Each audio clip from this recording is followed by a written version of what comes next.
Yeah, it's less clear to me what black wants to support because uh, white is assiduously avoiding trades. Black can't make an advance that forces white to capture.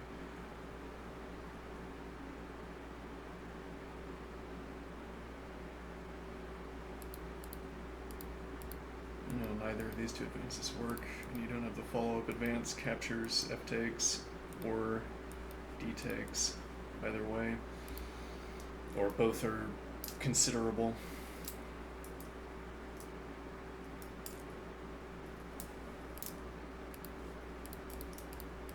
Here we drop the queen back, and now either F3 or D3 advance.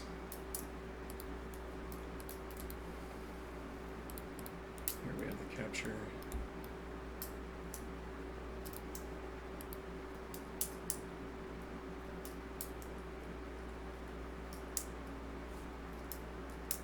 Alright, but so what do you want to support?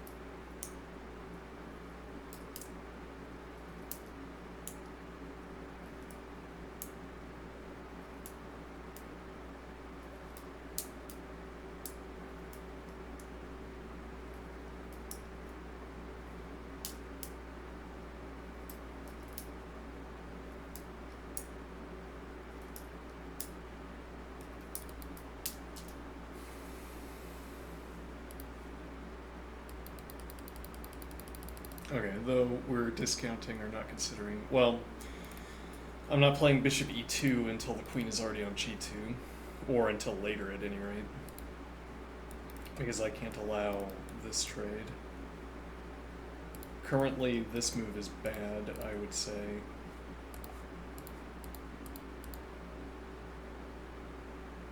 And more than saying it, we've analyzed many lines where black tries to play the bishop over here, the queen on g2, or tries to kick the queen to g2, and it doesn't work out well for black.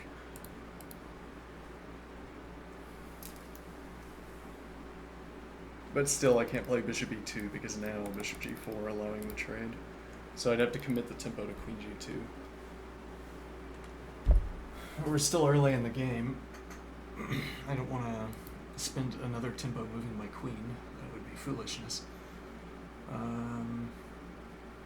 I'll follow through with a knight development. And actually, after castling, knight b1 is available. Becomes available again.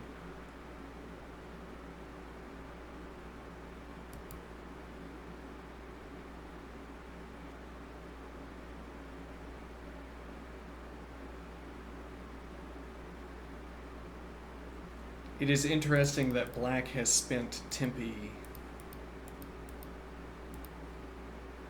preparing crossing over to the 4th rank.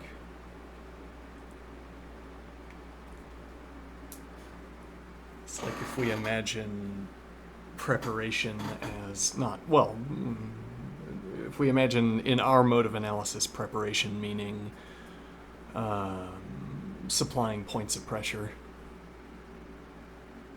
or in a different syntactical use, or a different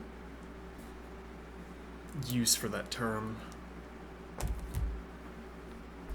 preparation is playing the first move in a sequence of moves, or is playing, well, so we don't want to talk about sequences of moves because those get situated into actual games.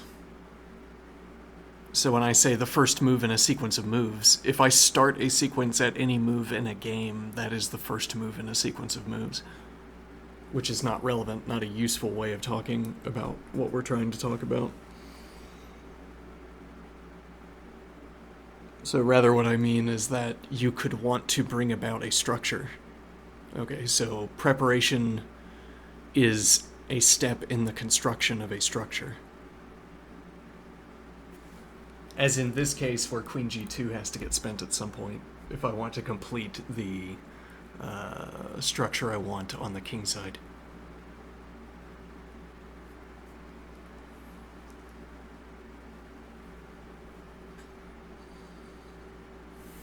So black has been preparing a central move.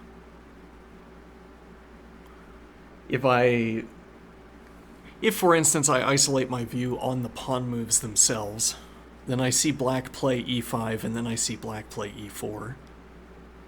Okay. Now, that's not how the moves are typically presented. Typically, they're separated by tempi, so that I would have e5, and then later in the game e4. But I'm saying is if we situate the camera on the pawn, but we can see the board in the background. It's the textured board in the background.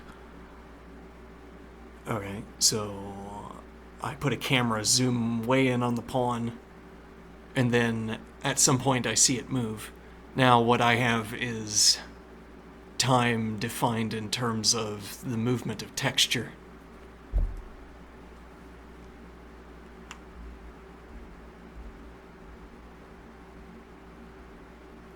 Now, that doesn't work for us because these squares don't have texture, but you can see this dividing line.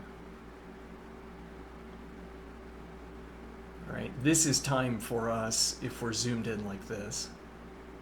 Time is about how long it takes this line to enter the screen and then exit it again, I suppose.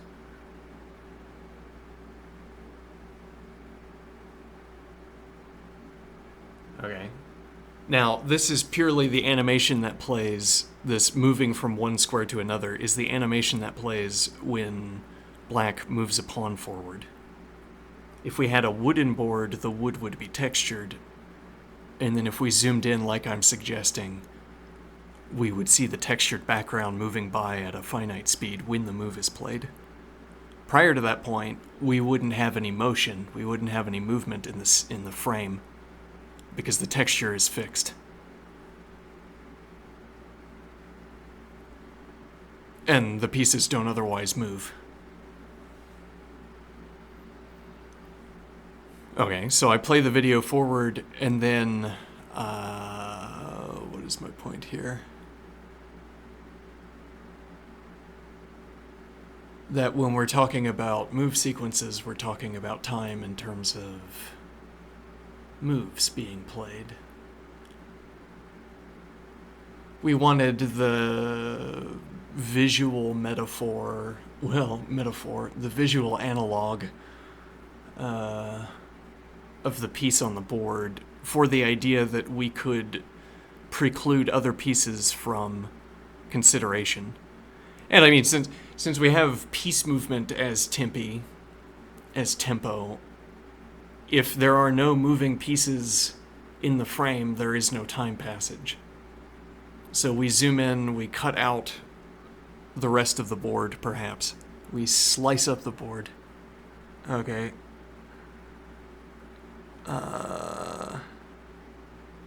Now what is the idea? So I see e5 and then I see e4, and I don't know what else has happened on the board. Perhaps because what we're zoomed in on is this instead. And I happen to know the names of these squares. Or perhaps I have them texture tagged.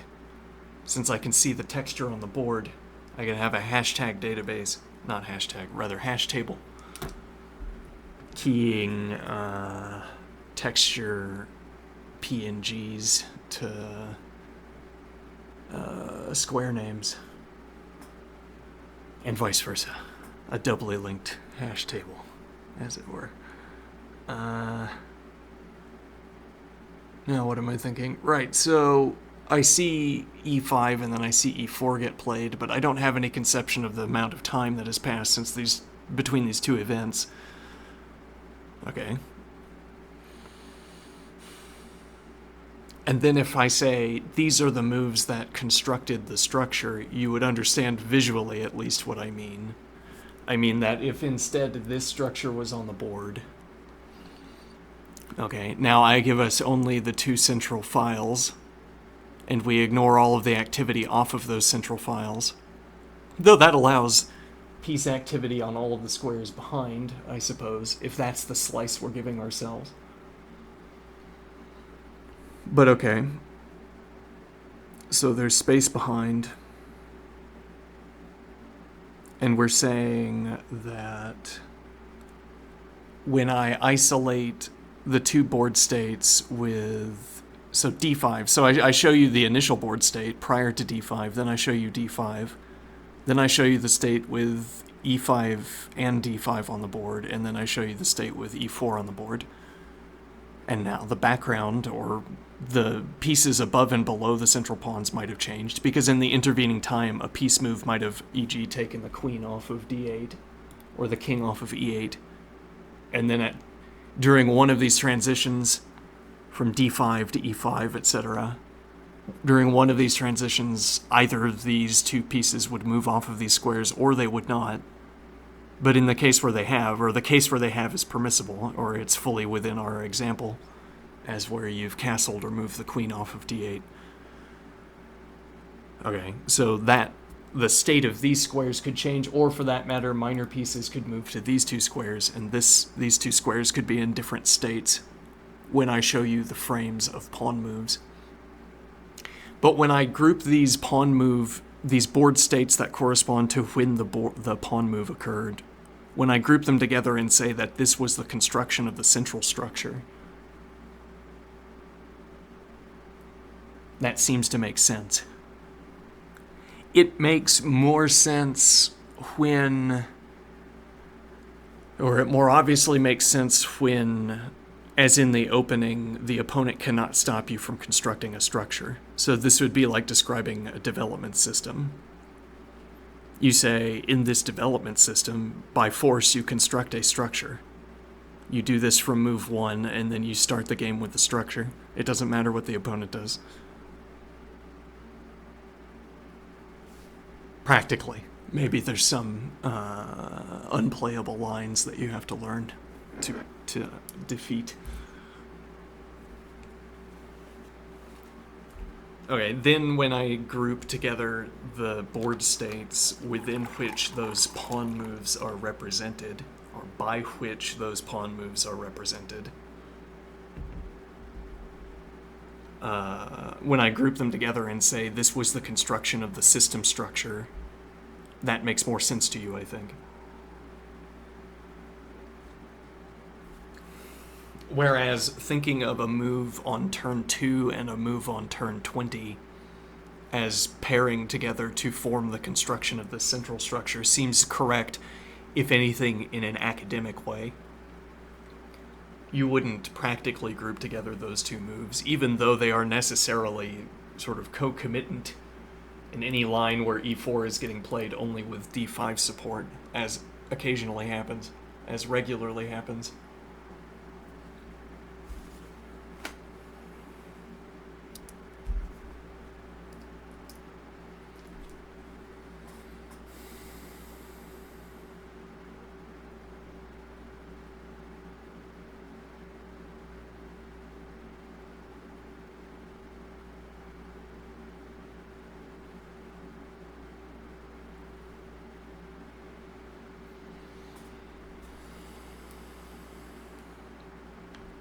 Now, we want to take this discussion back to the board as a whole. And the idea is that I want to be able to isolate structures. I say this is a structure, and I say that this is a distinct structure. Alright? Now, the opponent is in part deciding what is helping to decide which structure I develop first. When I commit a preparation move for the construction of a structure, whether it is A structure or B structure.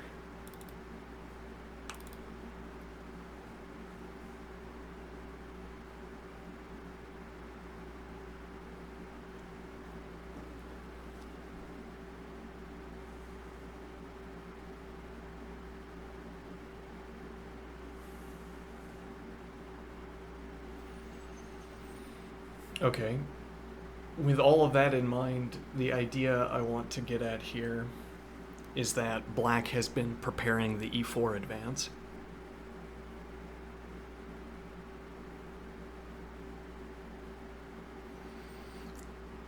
Now, with the same moves with which black has prepared the central advances to the fourth rank, black has also prepared any other structure, the construction of which would begin with one of the moves that black has made. Which is a complicated way of observing that these initial moves that black has made are the first steps in the construction of any structure they are the first steps in the construction of. Which is to say that if black suppose black doesn't advance the central pawns but develops some other structure. Now when I isolate those moves and group them together, I will still be selecting these moves. For instance, maybe less likely selecting these moves.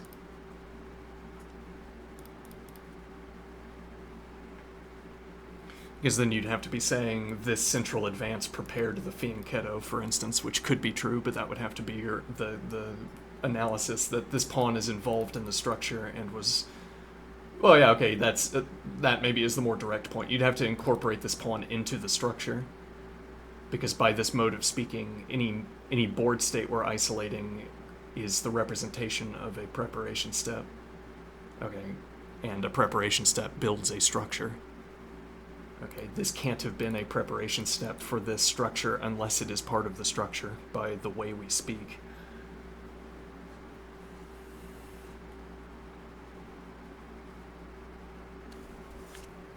Okay, so now, if I wanted to insist that this was preparation for the structure, I'd have to argue that the relevant structure to talk about is containing that pawn. So it's the fianchetto pawn arrangement plus the central advance.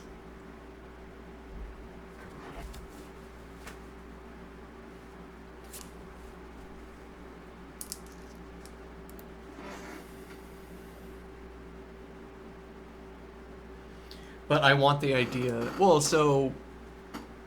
Maybe you want to object, but obviously black is looking for a central advance.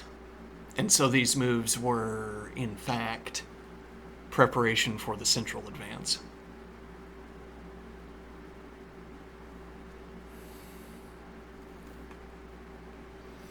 And we're making an observation that the kind of structure we're interested in designating has such a representation that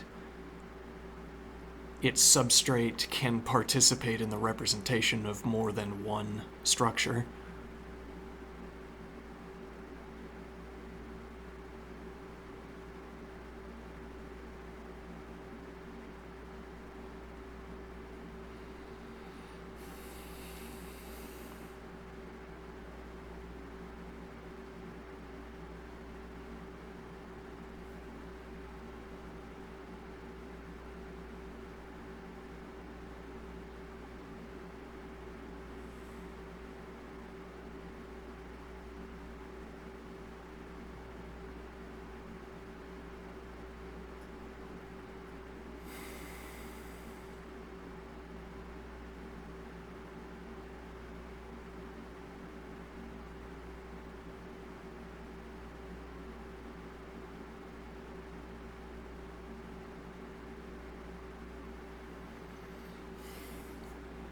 We want the idea that when black chose the description, I want to advance to the fourth rank, black made a sequence of moves and thereby also represented the beginning of construction of any structure that begins with for its construction with any of those moves. As it turns out, the game will not curl off in such a direction that black was, in fact, preparing those other structures. Because black is going to make the central advance. by stipulation here, I suppose, by saying that that's what black is looking to do.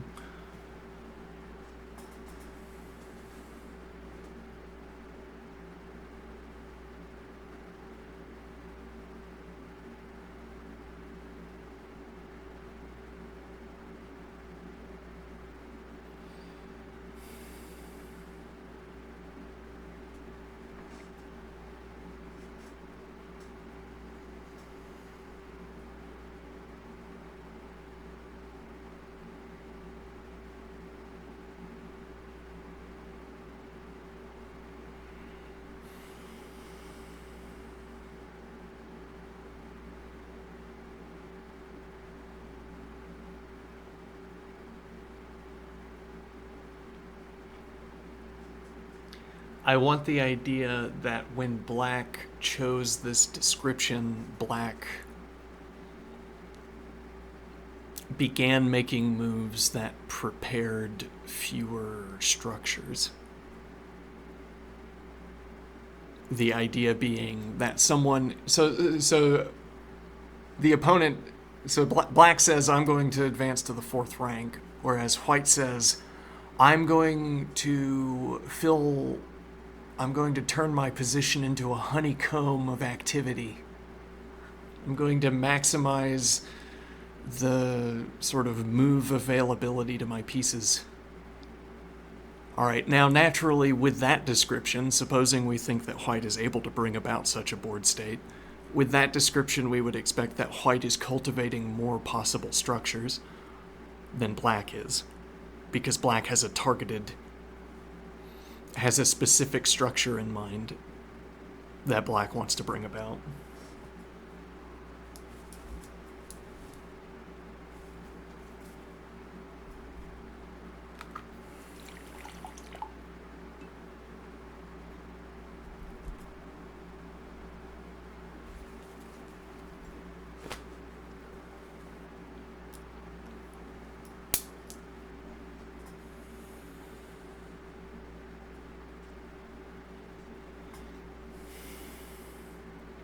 And what this would mean in practice is that, well, black can't fianchetto the bishops. Yet. Because black has spent tempi advancing central pawns. And when the motivation of advancing one of these central pawns to the 4th rank takes hold, that will involve moving the bishops out. Okay, so the prospect of fianchettoing the bishops is effectively foreclosed on. Because making these moves is going to be too slow. When you're looking for moves that support the next central advance, these are going to be too slow because you didn't commit any of these pawn moves to advancing this pawn already. Because you haven't spent the preparation tempi yet. So black's insistence on fishing for the 4th rank advance is narrowing down the field of structures available to black.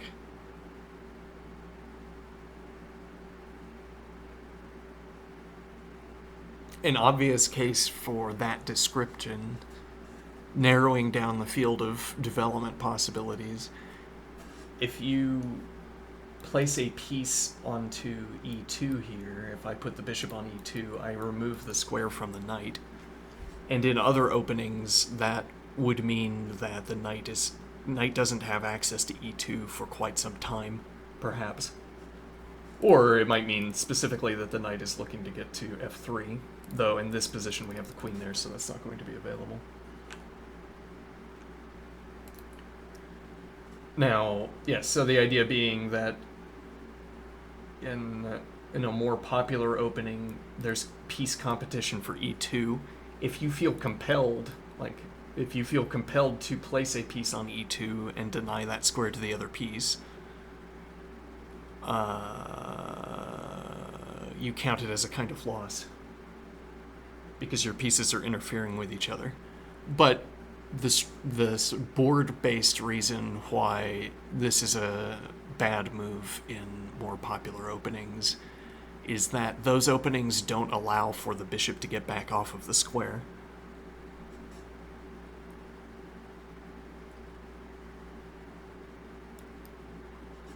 e.g. because the queen is on d1, and moving the queen off of d1 is, well, it's a preparation tempo you haven't spent.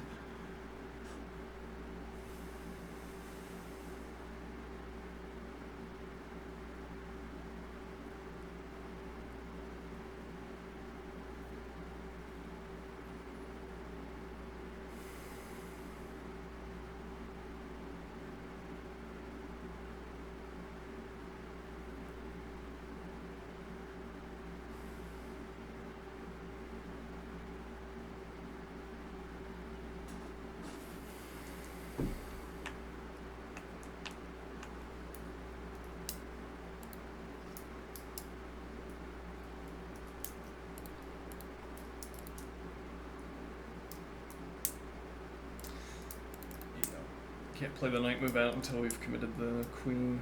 We could also play h3 rather than queen g2, though I think, well, g2 and h3, both available to the light squared bishop.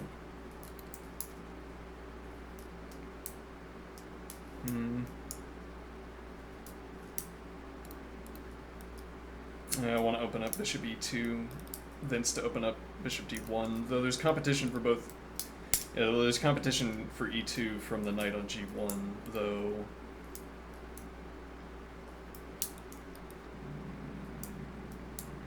Knight passing through f3 sometimes. Well, no, because we probably don't want to allow this without a follow-up move. So if we had, for instance, d3, then knight f3, bishop g4, knight d2.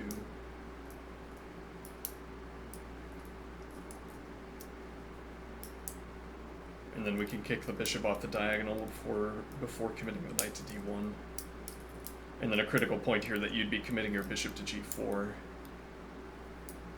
where we can obviate its activity with f3 and actually with tempo, opening knight d1 back up for us. Whereas if we go there now, you haven't committed yet, but also you have the recapture available.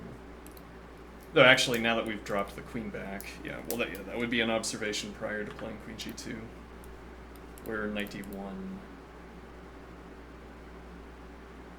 Well, no, it would be, let's think.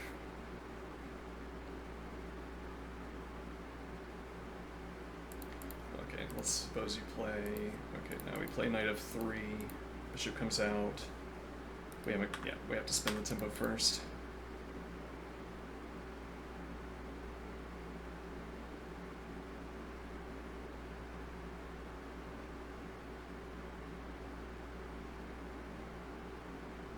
I'm not so fond of this pawn move.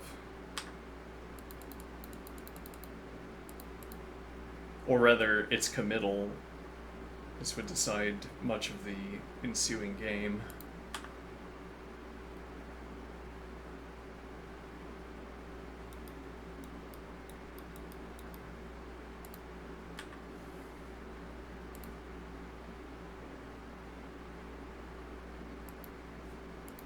Like this. Yeah, but then it would actually be pinned, so we wouldn't have access to d1. Yeah.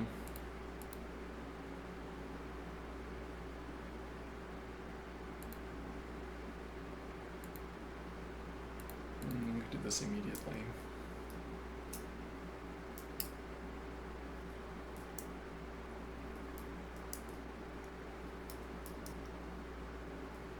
Effectively committing the knight to stick to g1 until we play bishop through, for instance.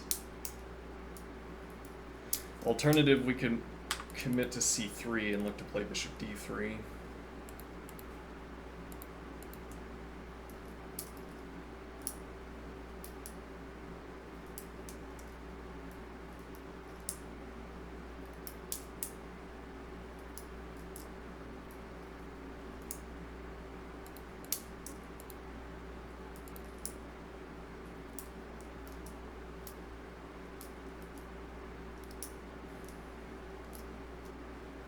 Though I wonder if that raises the idea of playing c3 first, and we don't commit to... Yeah, because this remains bad. Though this is another pawn commitment, so this question has to be re-asked. Are we willing to play f3 still? I suppose it doesn't have to be f3, h3 into g4 with queen support.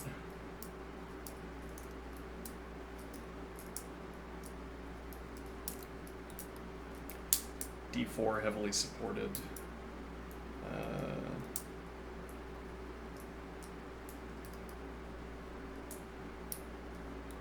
So that counter advances are suggested, though the counter advance over here already countered or pressured by b3 pawn and bishop likely to be supplying support regardless of where it is. Well, if we have to drop it back, then no. But yeah, if it remains on this diagonal, well, it's fully conditional. Whatever the conditions under which this bishop is providing this point of support are those conditions, indeed.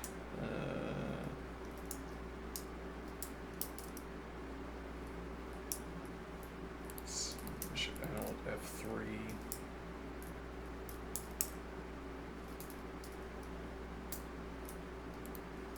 But yeah, once again, we have to consider whether we still like this move.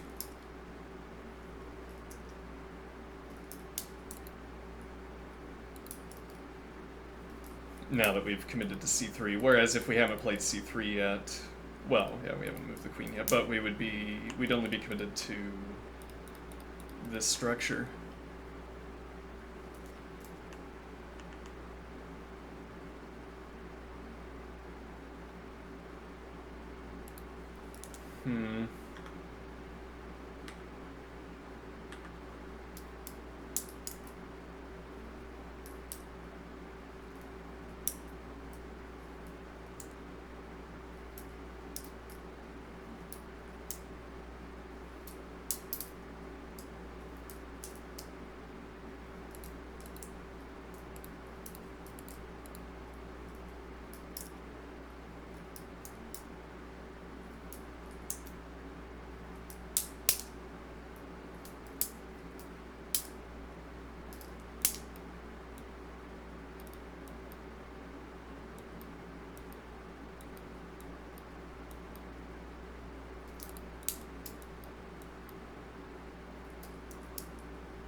Questions abound about this knight, especially since we've already committed the bishop to b2.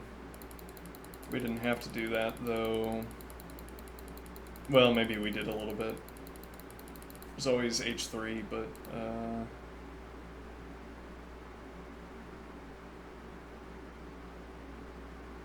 yeah, we can't play the knight out immediately due to the forced trade.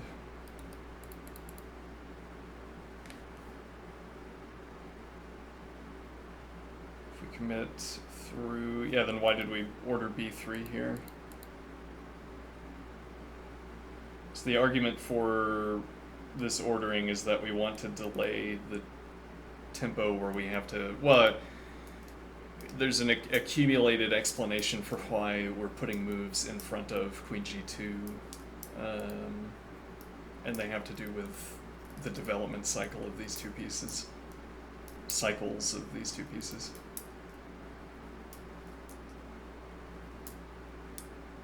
Let's see.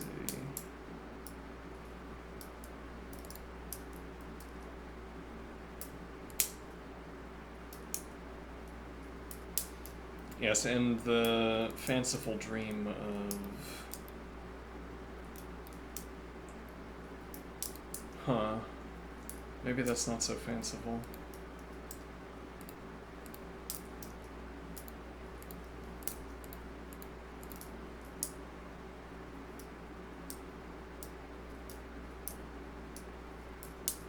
Actually, that also wouldn't require...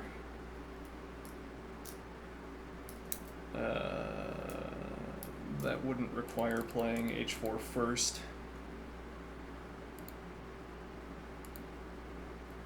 You'd have to ask about this.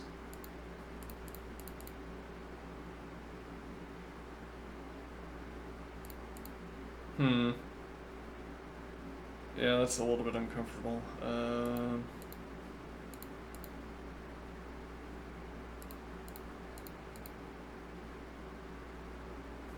No.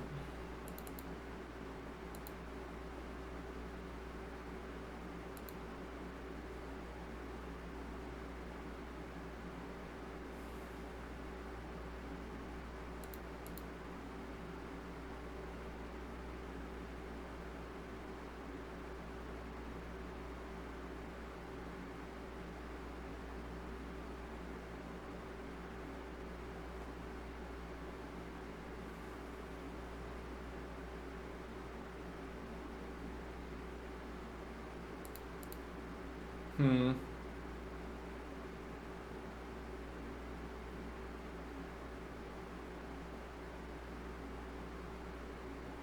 Maybe that is somehow the structure that I want.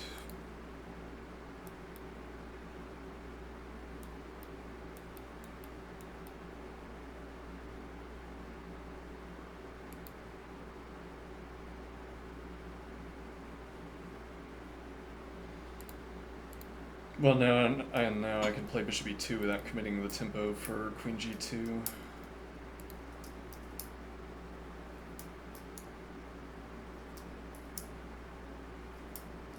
I guess bishop is dropping back.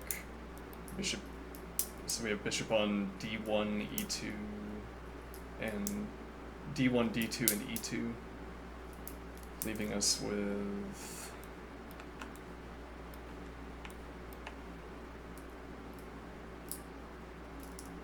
And we're going for queenside advances.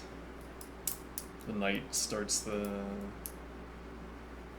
passage through on e2, or... Well, queen... Yeah, actually, queen drops back. Rook covers h3. King with 2 tempi can get coverage on h3 as well.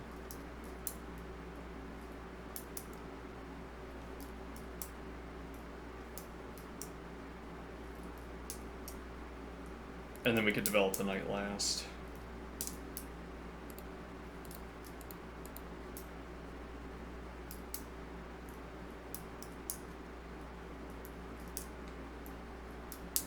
You can also get the knight on the other side of the board.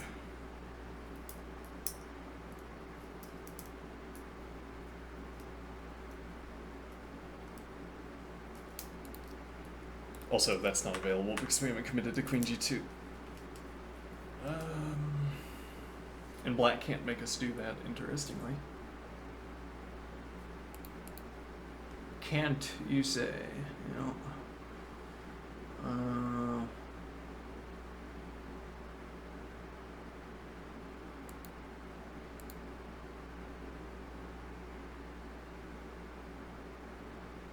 Yeah, now this... Yeah, though if we drop back, you still have the advance. I assume that's not good for black, but you have the advance. Now when we play b3, we have bishop b2 or knight b2.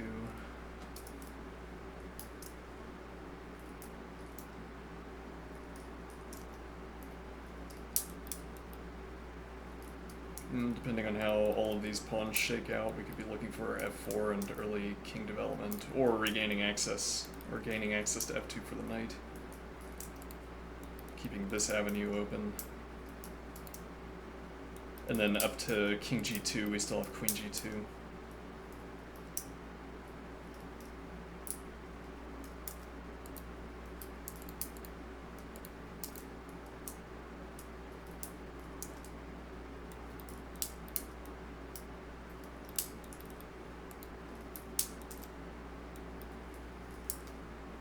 Yeah, interesting.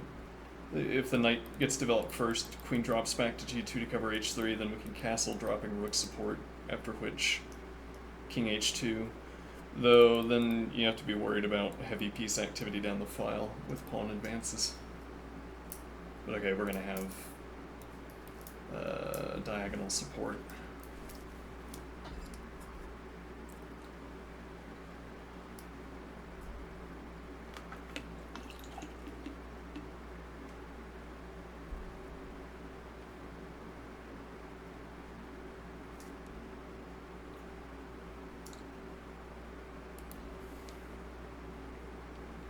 Castle and queenside still available.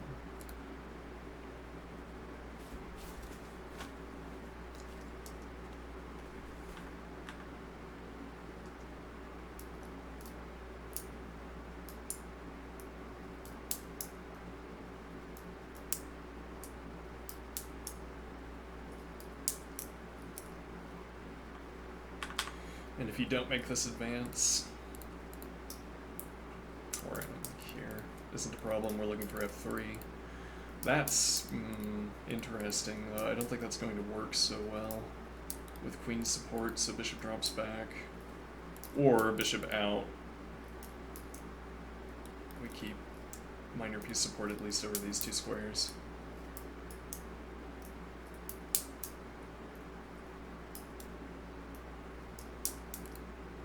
And now we want to pressure this with queen and knight.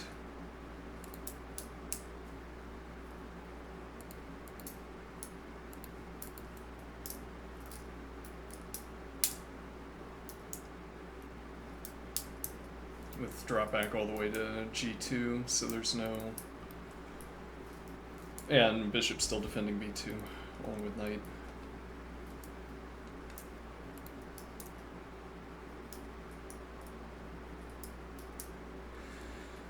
We could also be looking to take and then advance f3, vacate f2 for the knight, or the pawn. But okay, more plausible move here maybe.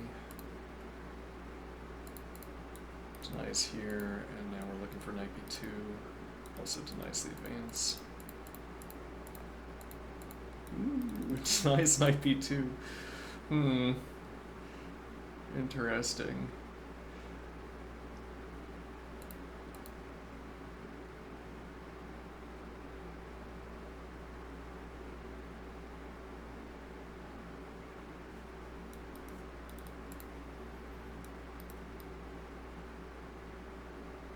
Yeah, though if this isn't enough pressure, the next point of support is coming from the queen on f3, I suppose.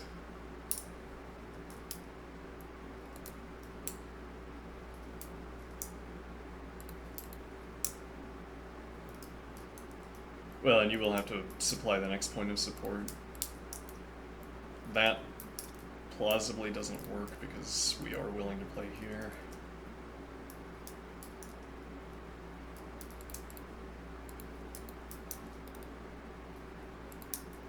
Now you have to drop back.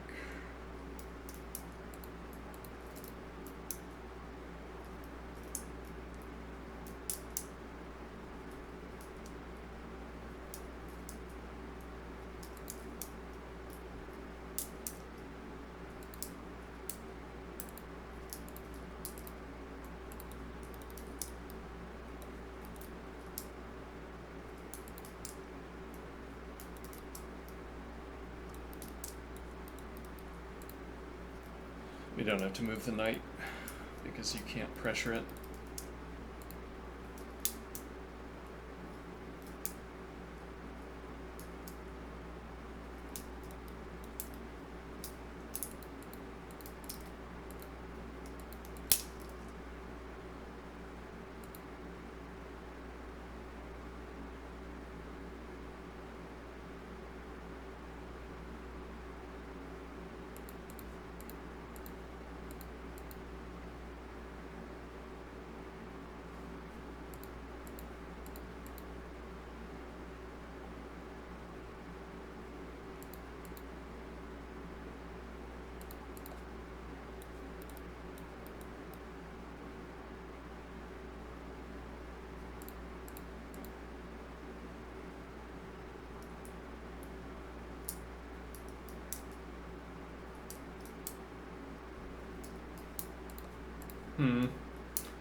Free pawn. Another free pawn.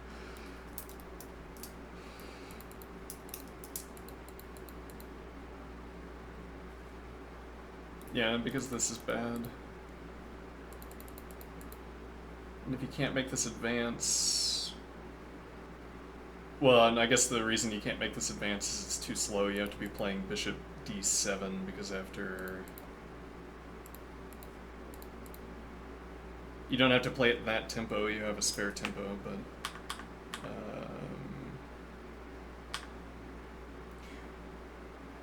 actually, if you play bishop d7, no, not quite. You also play here instead. Though having played h3, we don't have knight back to f2. And the idea would be that when you commit the light squared bishop off the diagonal, knight h3. It's also supplying a point of pressure against the c4 advance.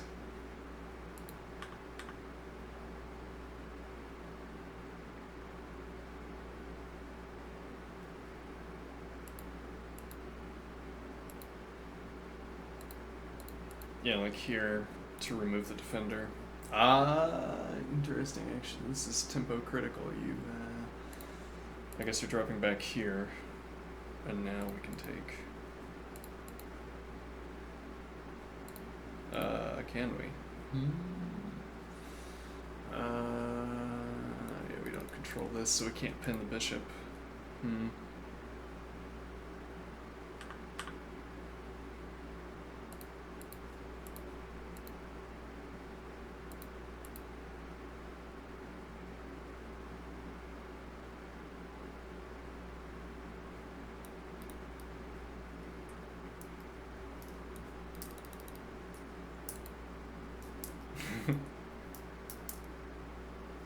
Let's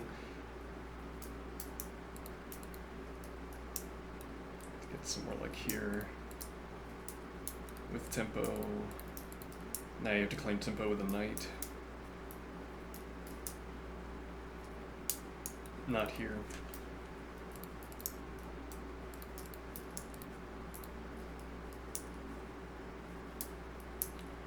Now what?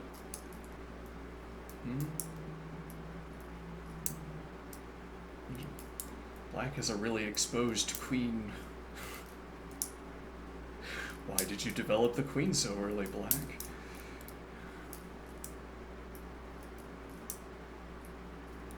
And then I started on king development.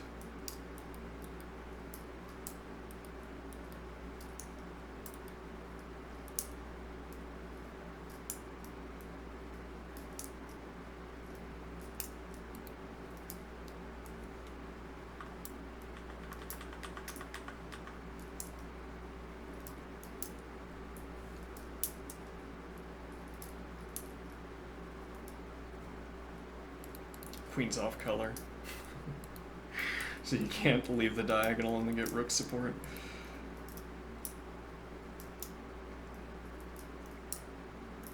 I guess we're not threatening to take.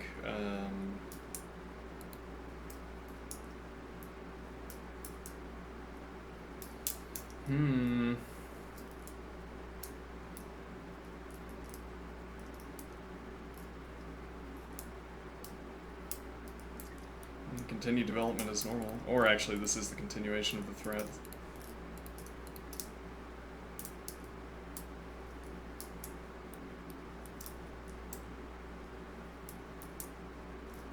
This capture with check.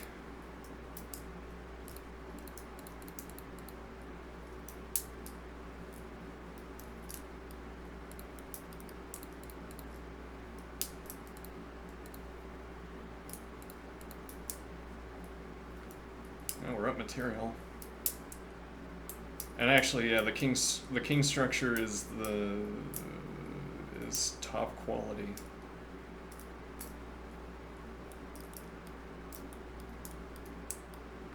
You can do anything with the king. You just play king e2. Knight's a defensive piece. Covers everything.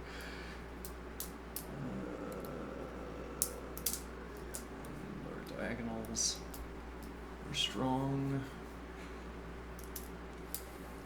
You have to, you'd want, yeah, I mean, in the natural flow of chess, as it were, the rook would be in front, and then at the end, you could take with the rook, knight takes, queen takes. But you didn't spend the tempi doing it that way. Which you would otherwise have to do like this, but that gives white extra tempi.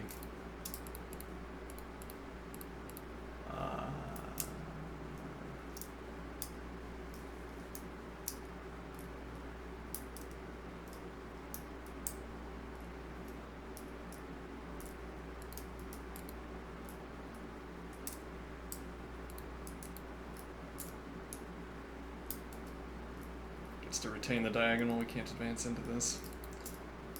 Currently, anyway. Though...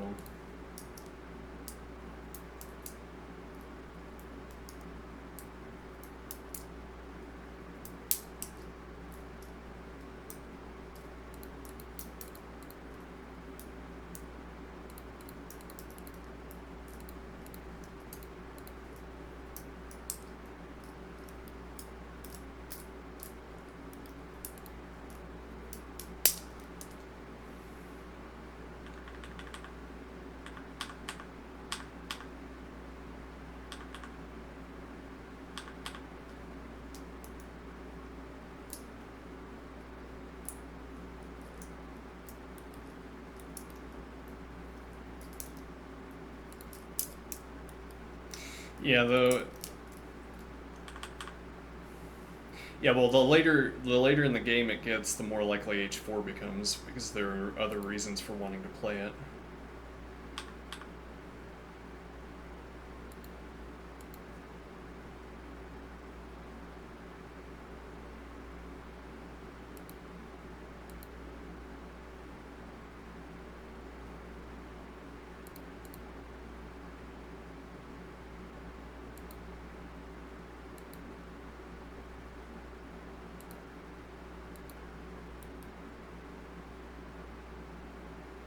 Chase the knight into an even more awkward position. Yeah, we don't have support for this.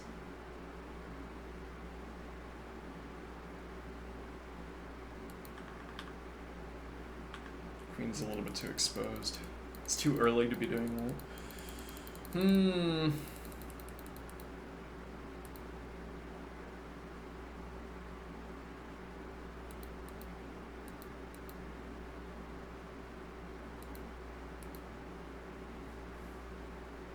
And if we don't want to play such a line, then we do not have to.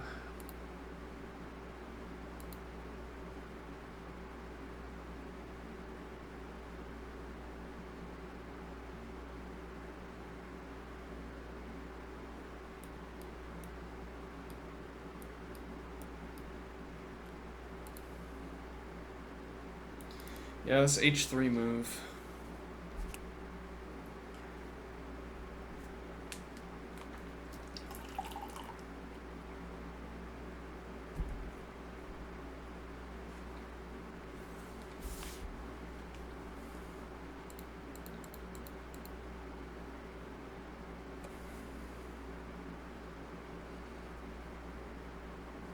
Look, as the queen is otherwise quite strong on this square, I think. Difficult to kick. Though, what if you made a concerted effort of it? You say, queen f3, that's a mistake. How is it a mistake? I don't know yet. Let's find out. How do I prove that this is a mistake?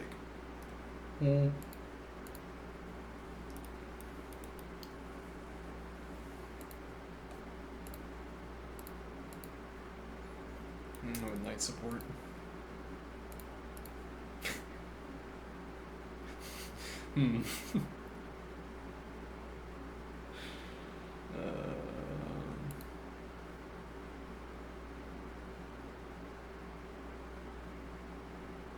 You can't advance yet.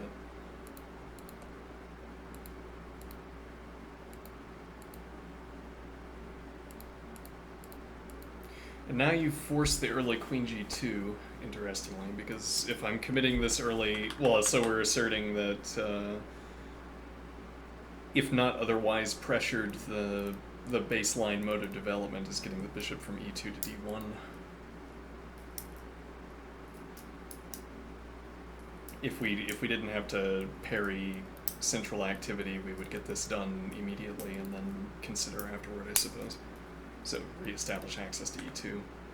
Actually, that ends up being, if only, a joking theme that when we give lines to black that aren't forcing, then white happily castles. Sometimes.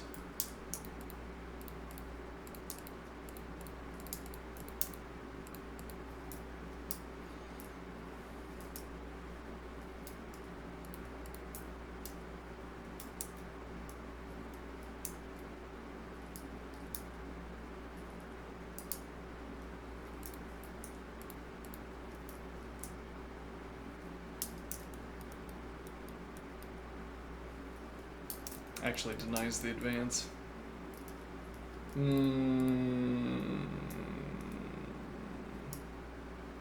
A little bit. Actually, here would check, and then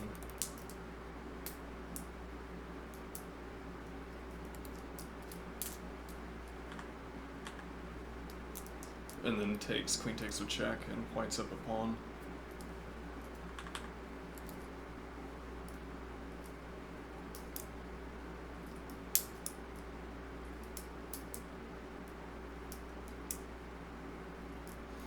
And now we have knight d1, but we have the option of bishop back to d1 to open up knight ce2.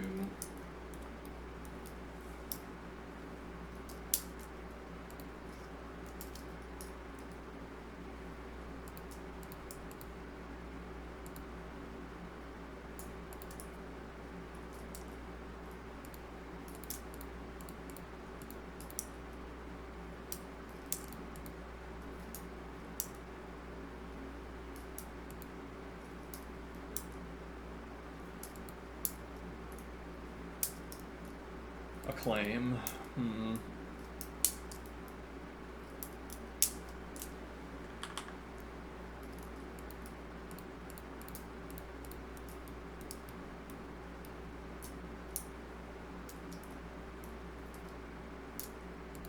So the point of playing out this pawn sequence is not to assert that this is the best line, but rather to assert that at no point in these advances does white have to take.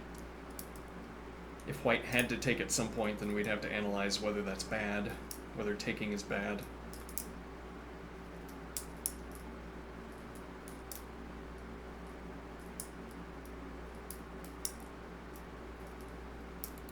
As it turns out, maybe it's not. You might be taking with the queen, I don't know, but now knight f3 is available. With h3, but without h3, knight f3 immediately runs into bishop g4, it's no good.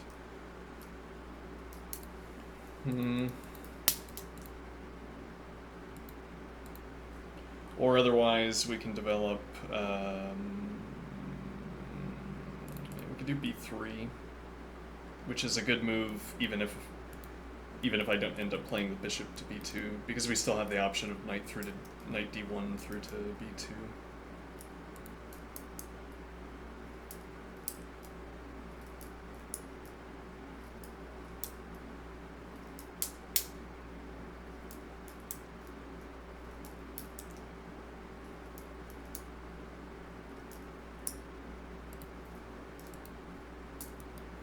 Supporting the advance, but if you go for the advance now, actually, yeah, with the knight recapture as well, bishop support.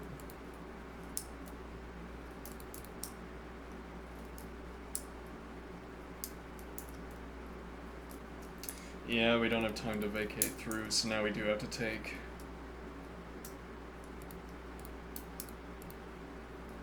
It could be takes.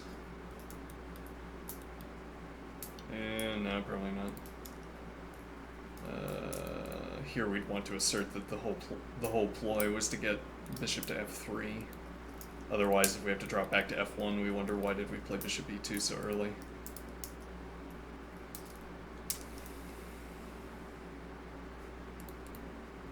With tempo, no less. No interposition. Here takes, wins a pawn with check.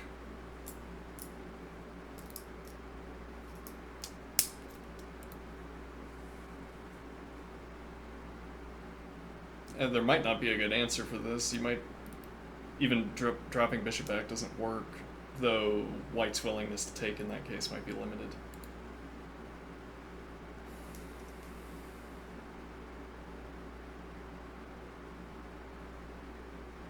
Alright, and then you would require further preparation for this. You can't make this advance yet. But if you can't make it now, I don't know what would constitute preparation here. I guess knight development so that you can answer pressure against the knight with queen c7 is a play. And now knight b2 denies the advance.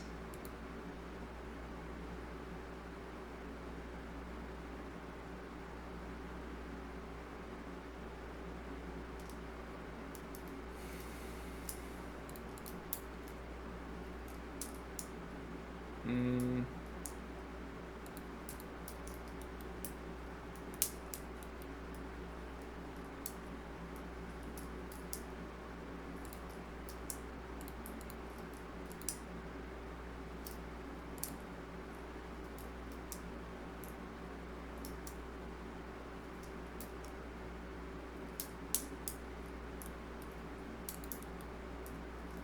Yeah, then now we're going to end up with an isolated pawn. Well, I guess we would end up with an isolated... Well, takes in this direction, and we have 3 islands of 2.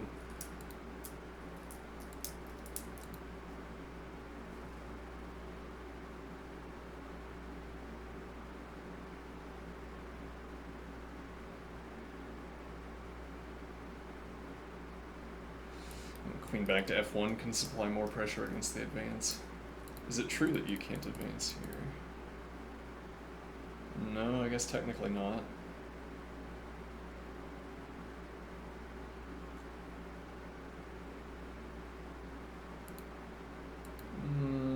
Yeah, it's tricky because now we're threatening to take. And if you spin to the planned queen c7, now you don't have queen support for the pawn. If you keep support for the pawn, a little bit different.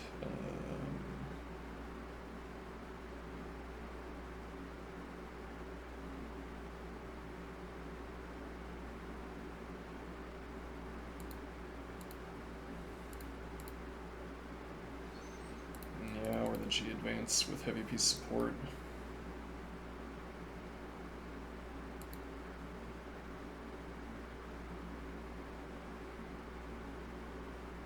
And now you're maybe getting forced off the diagonal, or you have to. Yeah, we get this chain reaction where white gets the full kingside advance because bishop has to keep contact with d3.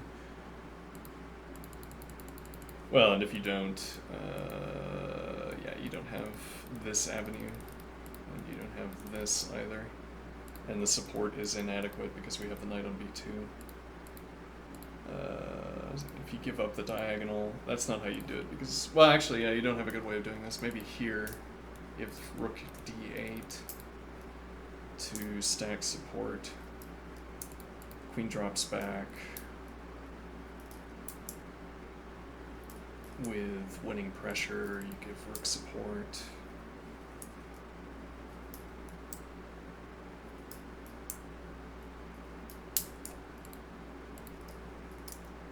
Yeah, though that requires, I don't know, actually this pawn is hanging after we move the queen.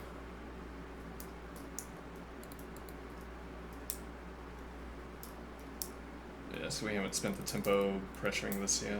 You could try supporting this advance. No, you can't, actually, because we haven't moved the queen yet. Dark squared bishop. Okay, and now whenever we play queen f1, rook d8 answers.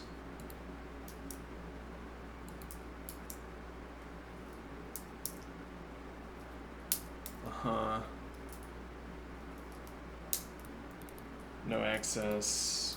Here blocks the queen. Though we don't have any support for that square yet.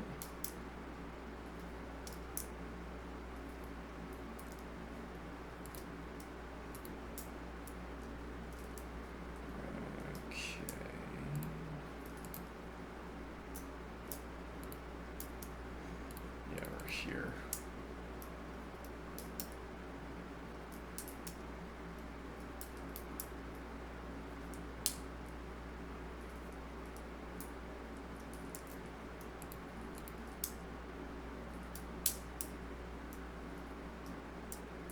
Yeah, that seems pretty persuasive, actually. You have to take with the bishop to deny.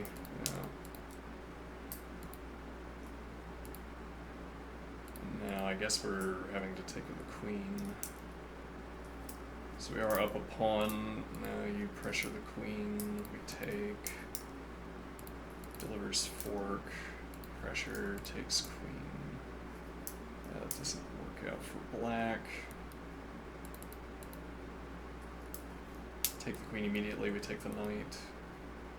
So this tactic doesn't work for black.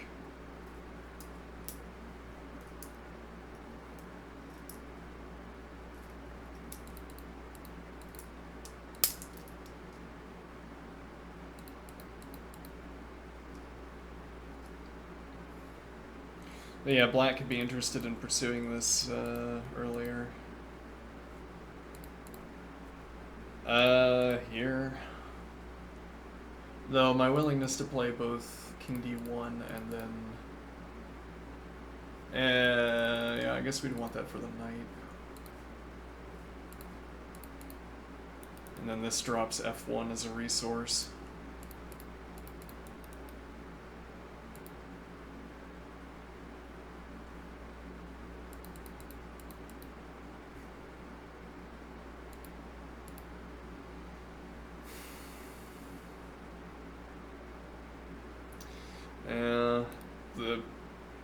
The pressure from f3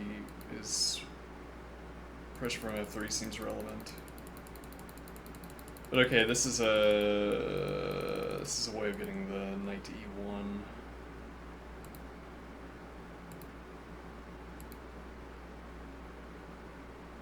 Yeah, well now I assume this is less desirable.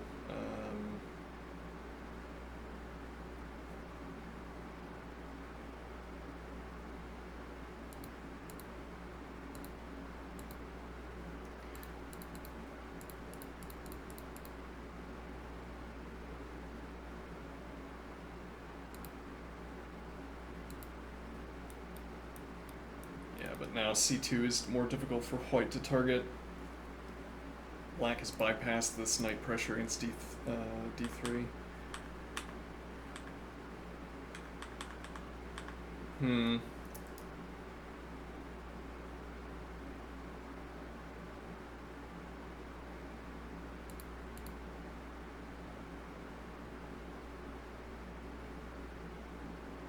And not capture.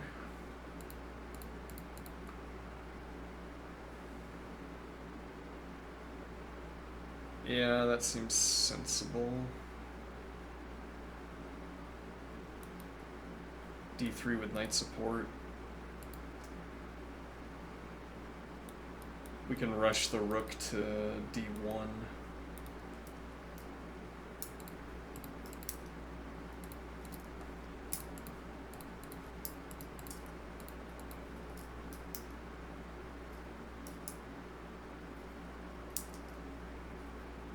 f3 isn't playable. I waited to play that here with knight support. And now if takes, knight takes. This isn't a pin, but we also don't have a good square for the knight. And we have our 3 islands at 2, though maybe we don't mind that. It doesn't feel like we have 3 islands at 2, I think. Doesn't look like it.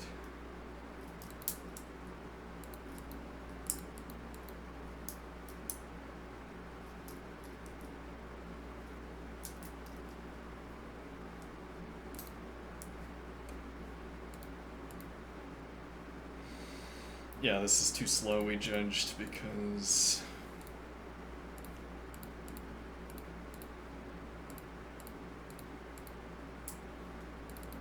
Though, yeah, we missed this move.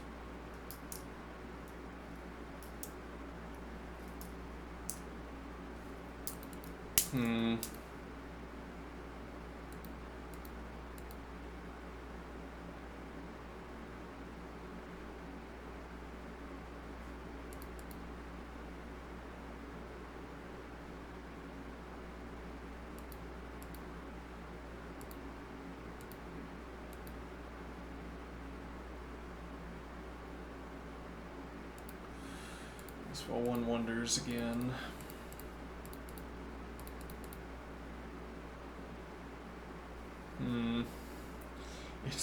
It is up material.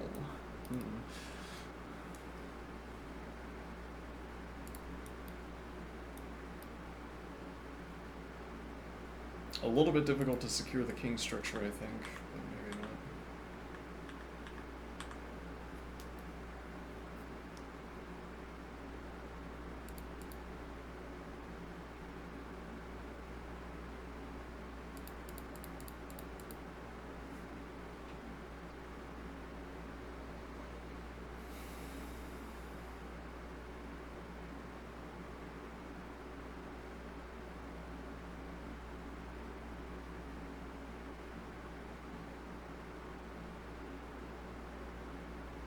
Yeah, I like also bishop b2 followed by rook c1, as if we were ignoring this pawn.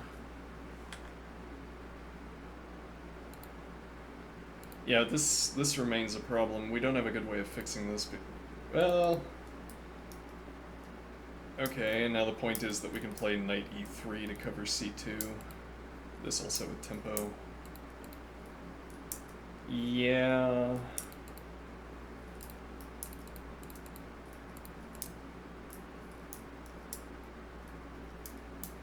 And now this is on pre, maybe, but maybe not. Yeah, that's always going to happen if we don't have, you could do that immediately.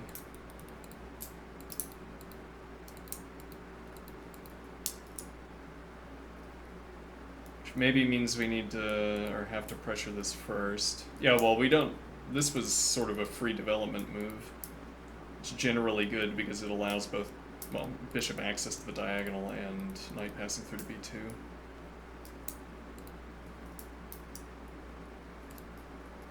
But if we have to apply the pressure now, this also opens up f2 for the knight.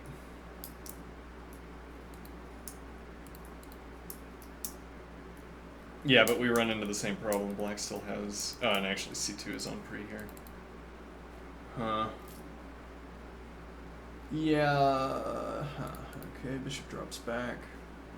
Knight development. Now, actually, this... If this ends up being an issue...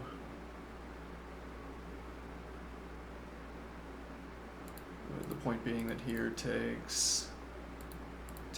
We still don't have h3, so this is available, but also...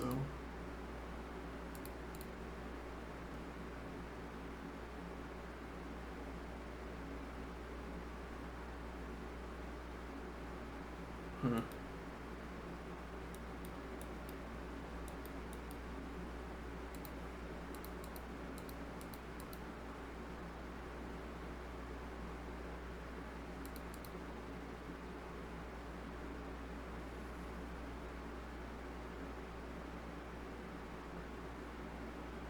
Yeah, difficult to cover C. Maybe we need rook for that.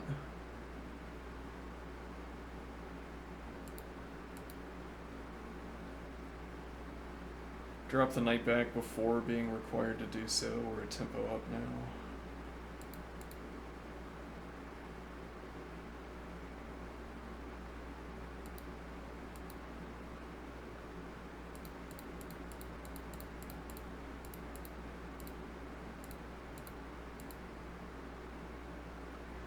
And well, there are people who'd be happy to play it. I assume. So tactical pressure built into the position.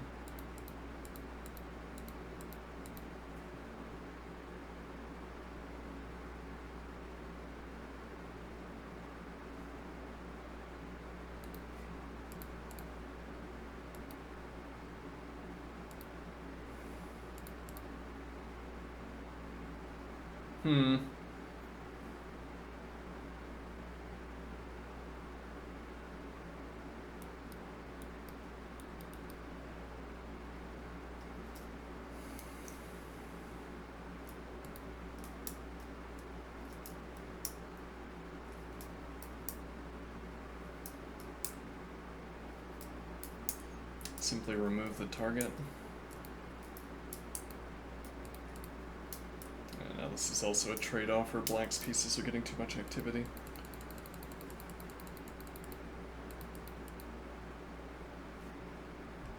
We end up having to play here, it feels. Maybe that shouldn't feel bad. Though if that's the case, we have to reconsider the knight on d1. Because we don't have to have committed the knight move yet. It's up bishop d2 and castles queenside happens faster. And then one wonders about bishop e2.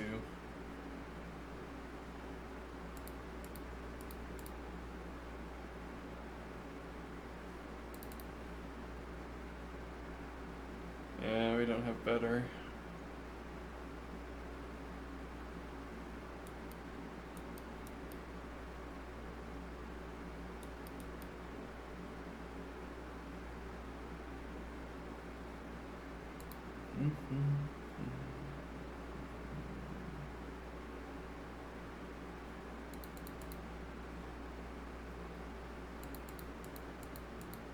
And well, what is the bishop doing on e2?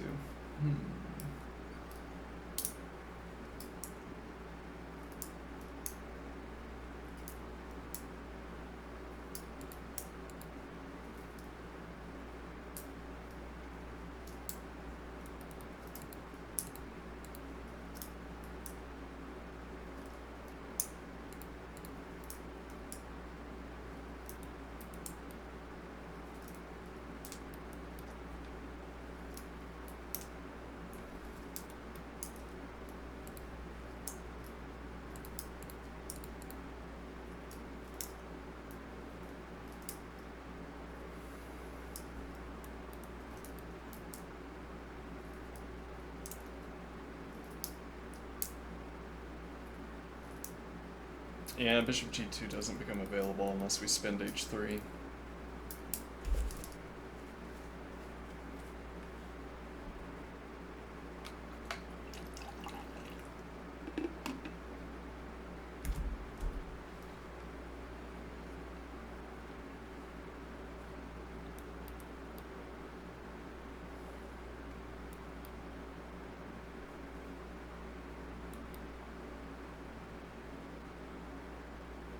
Though once again our a rook.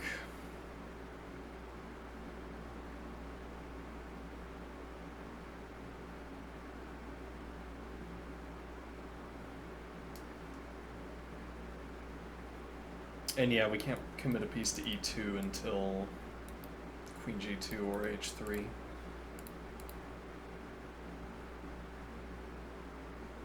Nor can we play knight c3.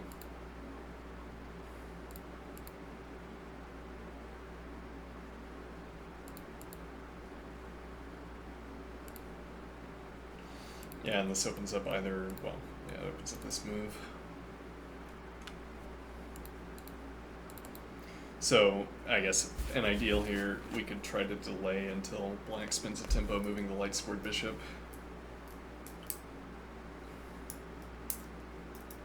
Well, and if we were willing to allow this trade, that opens up design space, as it were. King takes... probably not, but...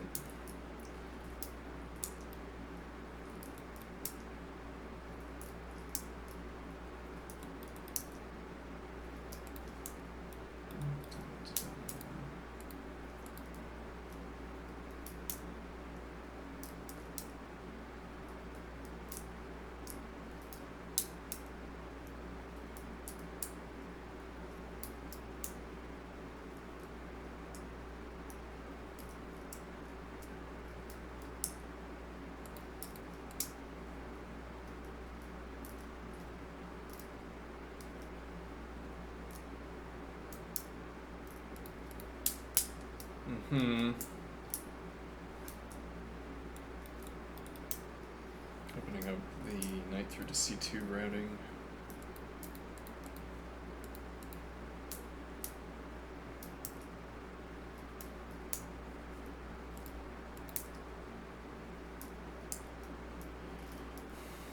We'd have to be playing through to b3, I think.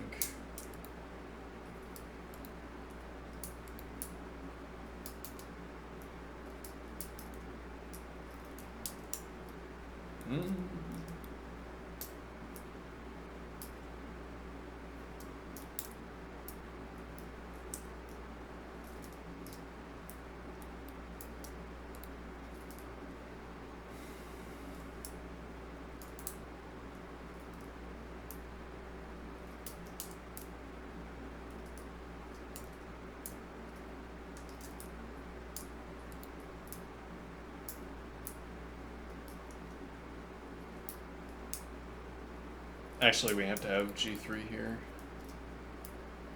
Right. Otherwise, bishop g4 is persuasive.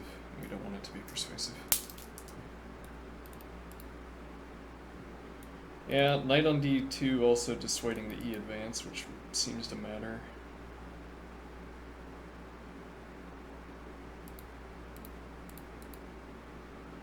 Okay, now we're fishing for development, but b3 is a routing. Eh.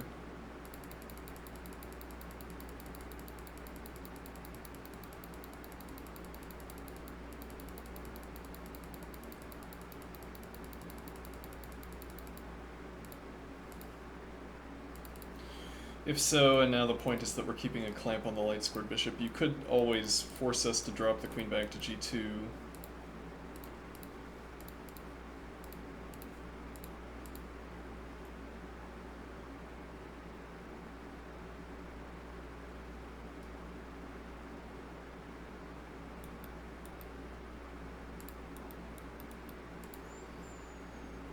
And now you're looking, well, you could activate the rook. Uh-oh.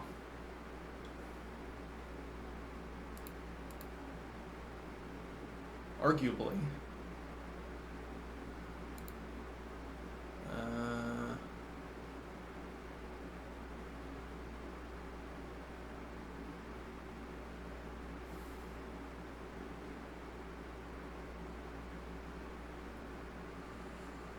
And the problem, such as it is that we're looking for Tempe, but we can't find them. Though actually, now I could play rook e1 and claim that the objective was to get the queen back to d1. You could still spend Tempe getting, well, if you do that, you block the bishop, which changes this calculation, but you could get the queen behind the rook. Otherwise, you're looking to spend, well, and you could play queen c7, but now you're looking to spend a light squared bishop tempo. If you spend it here, now we can play f3 with tempo. And otherwise, you're not playing here. Or you're spending an extra tempo to prepare bishop f5.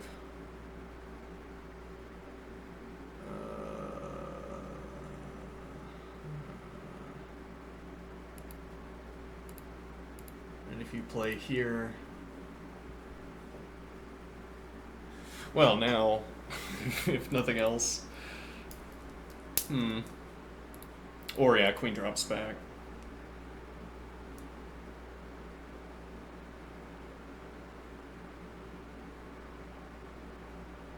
And now bishop has g2 instead.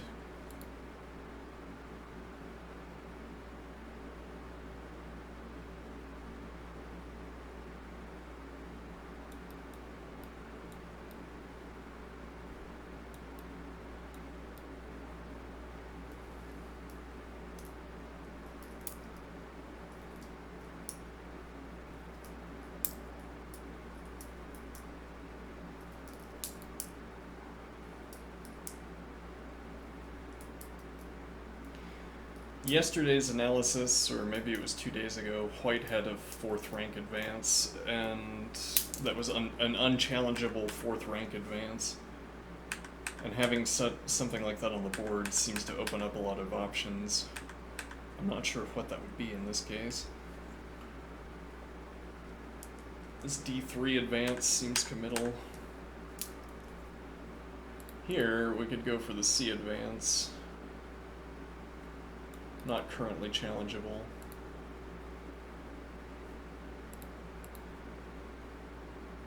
Okay, now challengeable. What are we going to do about that? Now, yeah, and we need to commit to g3 because of this advance. Otherwise, d3 to deny the advance and anchor the pawn.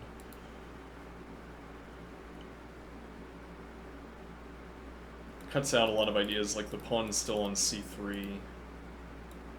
Castles queenside into king c2, or king d1 into king c2.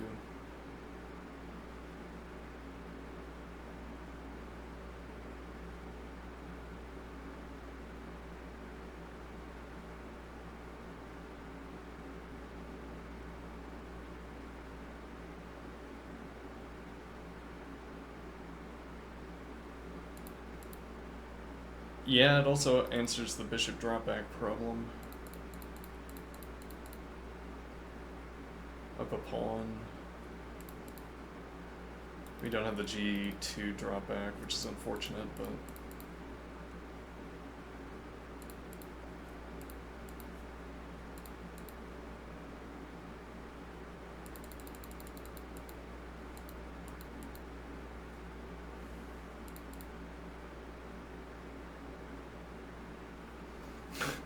preparing the queen g2 dropback so that now if you develop...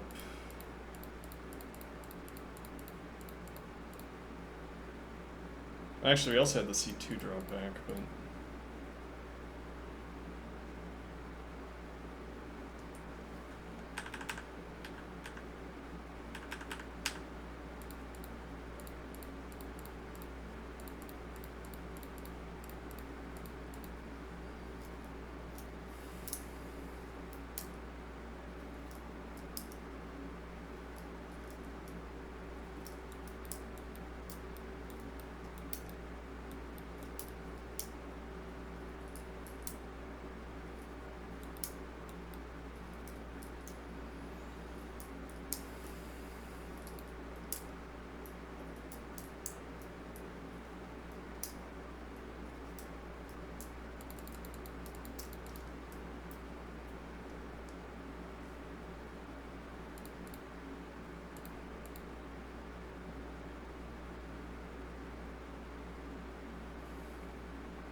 Yeah, if you insist on not playing this, and now we draw back to c2. Now unwilling even to win a pawn and allow a piece exchange. The knight c3 instead.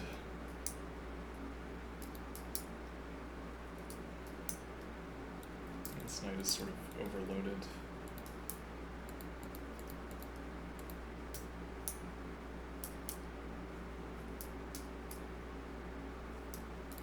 Or for that matter, get the knight out immediately.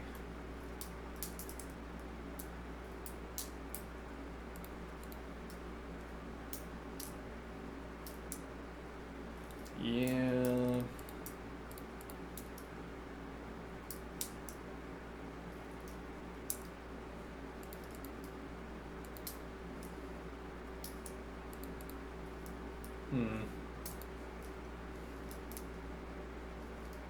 You wouldn't be able to play here anyway.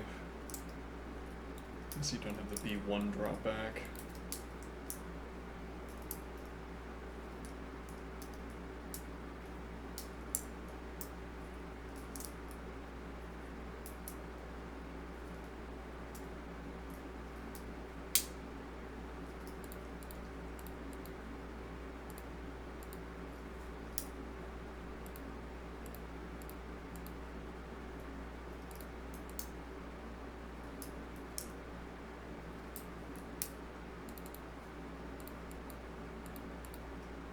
Uh-oh.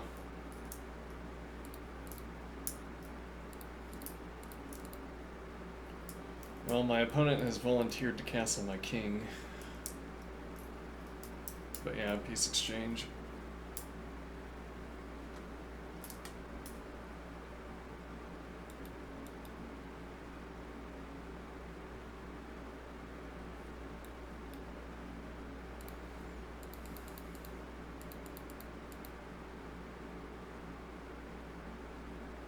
Yeah, and that isn't an easy question to answer.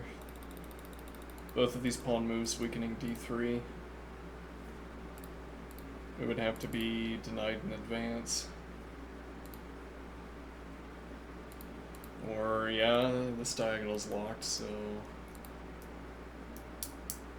Knight out to a3, knight in, we have a kind of standoff.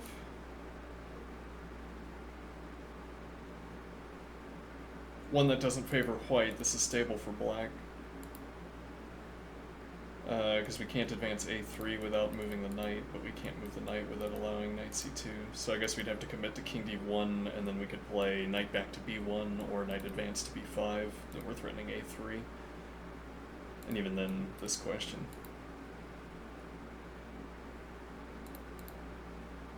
I mean, that still might be the routing if we wanted to insist and say this is bad. I don't think this by itself is bad for black, though. This pressure against a2, sticking the rook. It's like a kind of positional victory for black here.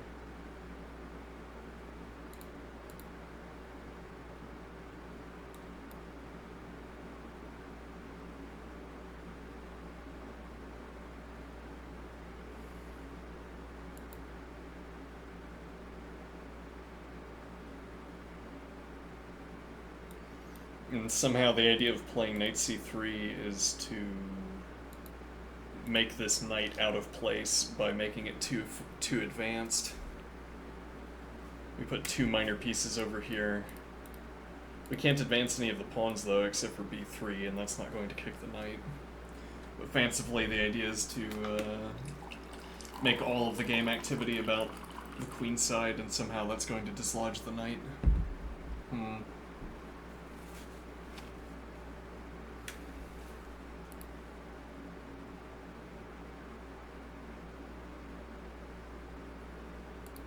I want it to be here or on e1.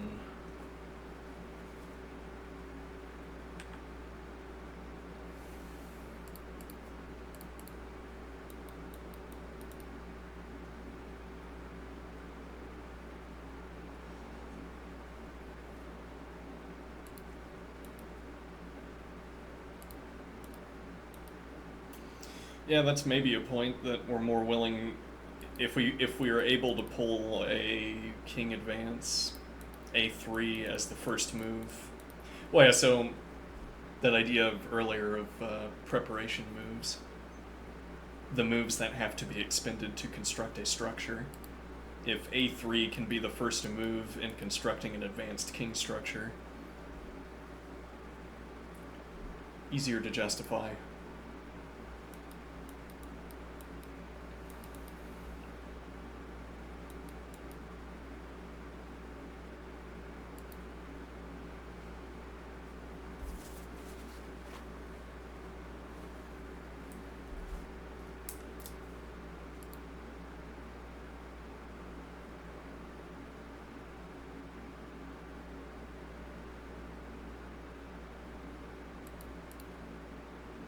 Yeah.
As well, this illustrates why I don't want, or why I avoid this early development. Though here, yeah, we immediately deny, and now you'd have to use the light squared bishop for the next point of support. Knight drops back, alternative.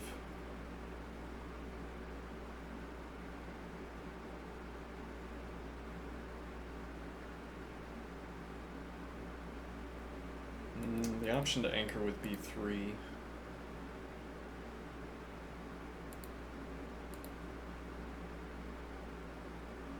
Yeah, now we have knight support instead.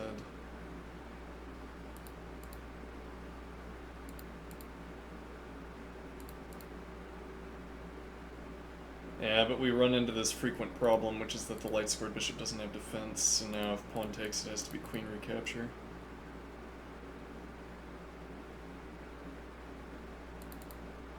Otherwise, well, I guess otherwise knight passing through to b2 defends the bishop takes, and we have either d or f takes. Yeah, maybe I'm finding out that I don't want the queen on f3, and we want e3, f3, and no g3. Or I'm finding out that we want to move the queen back earlier, so that we have access to f3.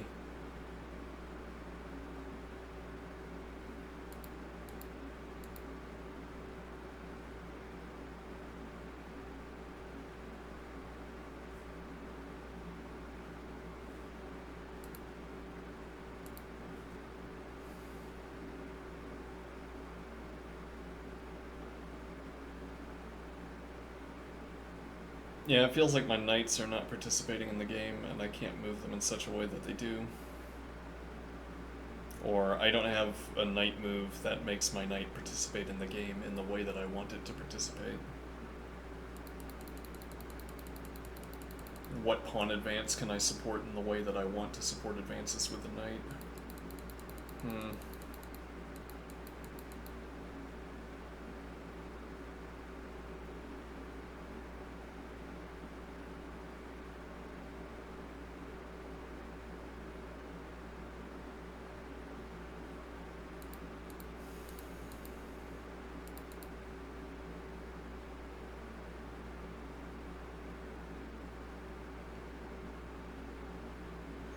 Yes, well, this is the line where black is thrown into a frenzy by queen f3. Right, how do I most rapidly aggress against the queen?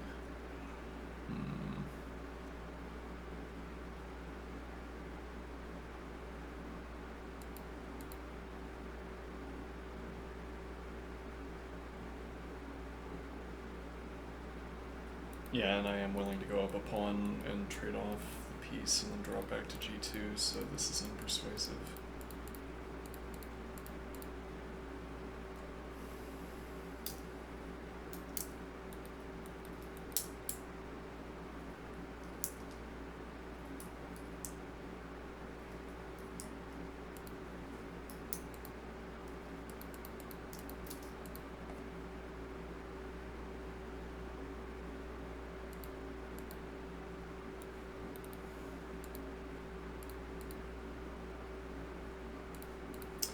Yeah, and we arrive at this puzzle again, which is that I can prevent the bishop from arriving on f5.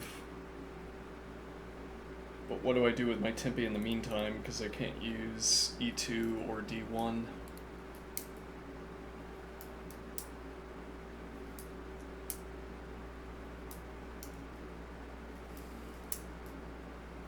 Yes, and this is where h3 makes its claim. Now I don't have to worry about bishop g4, so black keeps looking for development moves, and light squared bishop is actually shut out. And white can pursue development more or less normally.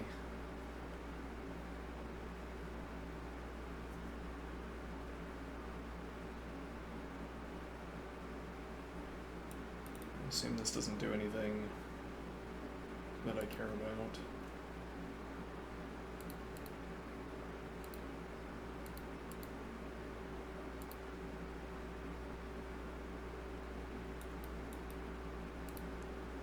Yeah, so you can't get bishop support for f3, which means we get choice of recapture. And then queen support, queen pressure against e4. Making a persuasive case for capturing on e4. Or both f3 and d3 looking to take outright, and then takes c or bishop takes. Lots of options.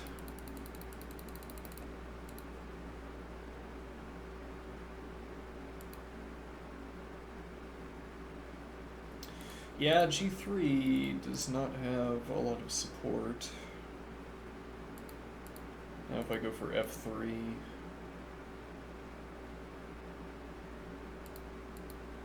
knight e2, and now pawn recaptures has to be queen.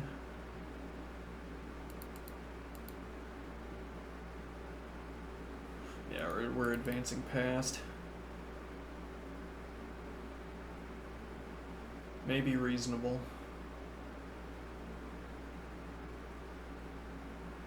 We still have the d3 advance. We get the constant queen pressure against this forward pawn. Otherwise, we don't have a way of supporting this. We'd want to use king f2, but that doesn't work here.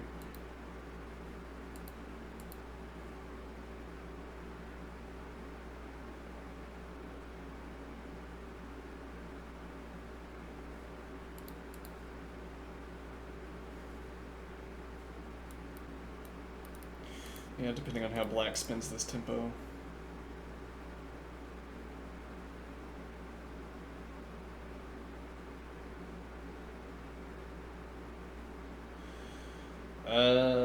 Bishop d2 to supply queenside support is less exposed than bishop c3 to supply bishop support.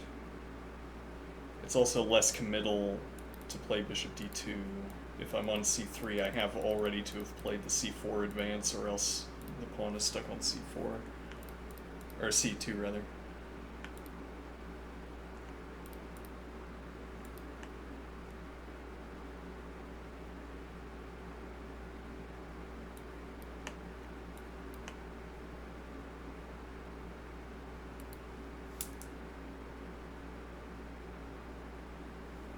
So an argument for the knight arriving here, I guess. This advance still doesn't work.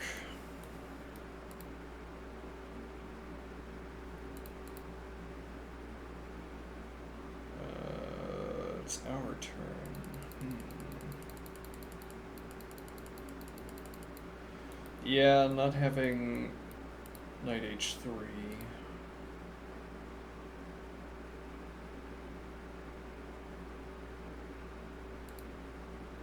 We still don't have a way of covering g3. We wouldn't have rook h3 anyway because of the light squared bishop.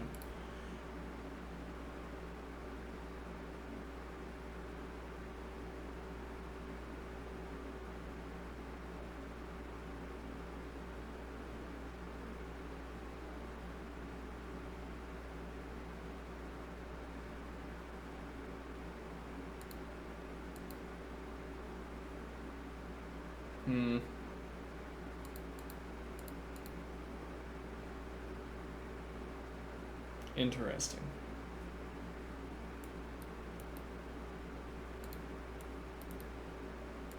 Currently undefended, however. We would have to commit the bishop to covering, and then we don't have bishop.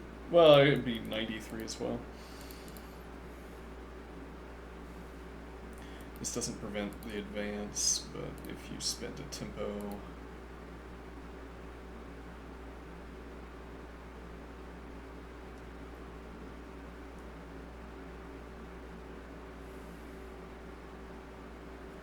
Yeah, this potential pressure against g3.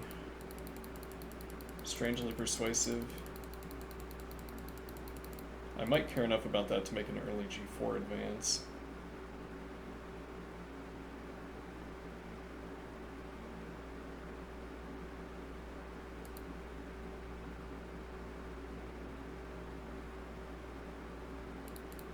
Denies knight h5, secures this f3 advance.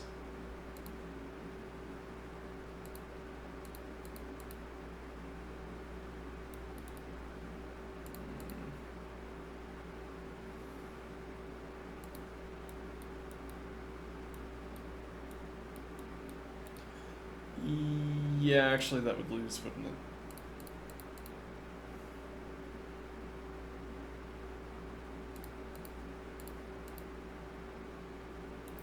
Bishop is pinned to mate.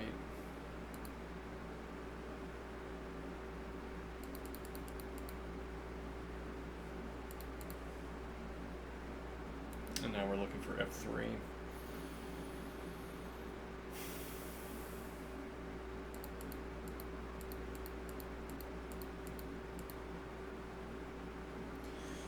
Black. Yep, but you can't. Okay. Alright, goes for the fianchetto. I see.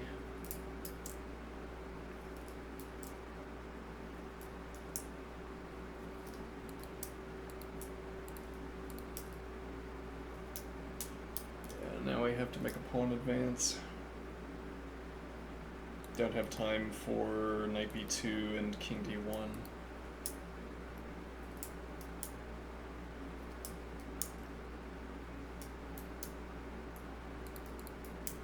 Yeah, though now that I'm thinking about it, bishop b2 and king d2.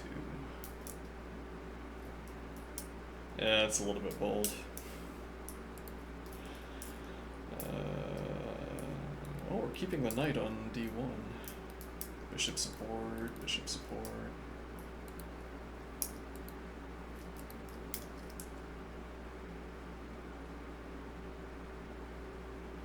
We would need to follow through of knight f2 to gain access to king d1. Or for that matter, to gain access to queen back to d1, and we claim that the knight arriving on f2 is justification.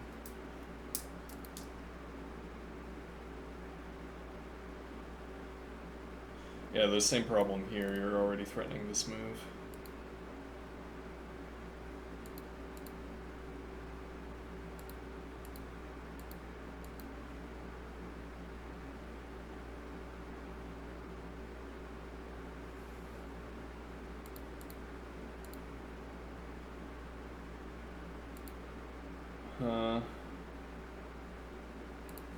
The knight back to b1.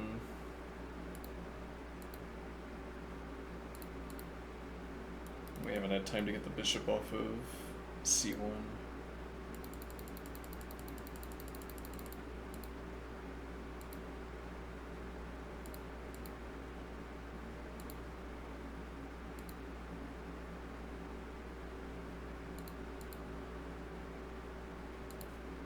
Hangs a pawn.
Yeah, or for that matter, once at the moment that, yeah, this doesn't work.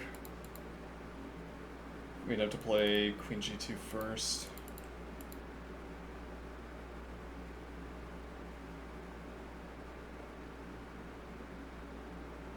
Though here you haven't committed the d5 advance yet. I wonder if that matters.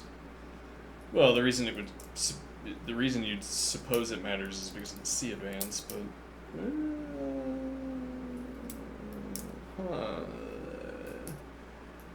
An alternative.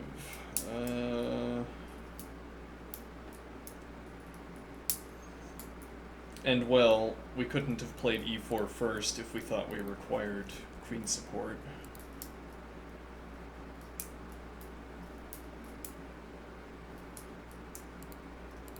Yeah. And we don't have bishop out.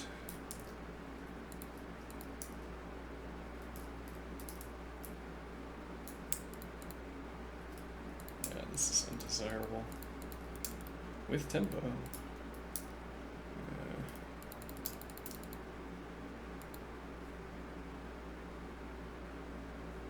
Yeah, again, you'd want this c4 advance to be a play.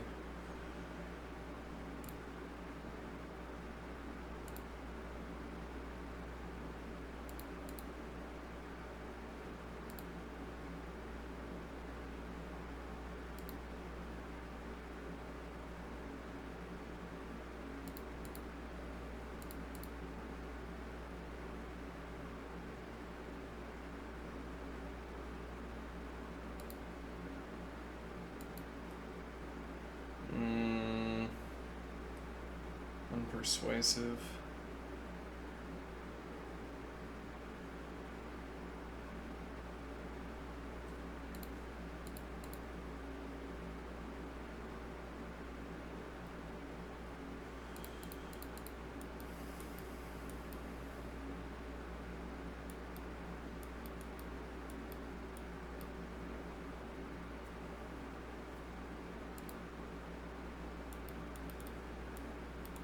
There we go.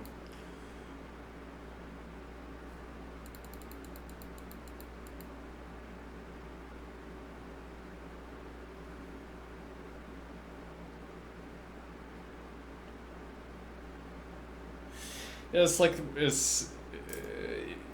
the way it feels is like this commits us to a combinatorial branch that doesn't have as many options.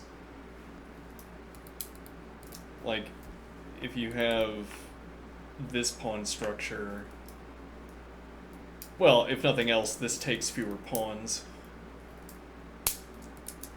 If you have this structure, this takes more pawns, unless you're willing to zoom in further and claim that it comprises two groups of three, or a group of three and a group of two, group of four and group of one. But if you think of it as group of five, which is how we are forced, how we continue to think about it, as group of five, it takes up more of the pawns and thereby reduce. Well, you'd have to, like, there'd have to be an efficiency rating, as it were. Like, how many branches per pawn do we get? If I added a sixth pawn to this group, how many additional branches do I unlock? As opposed to having five and then three.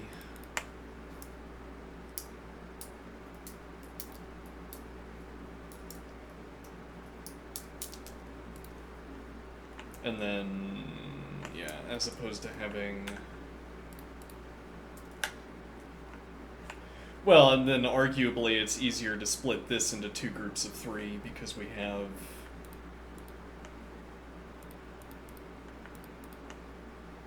these two structures.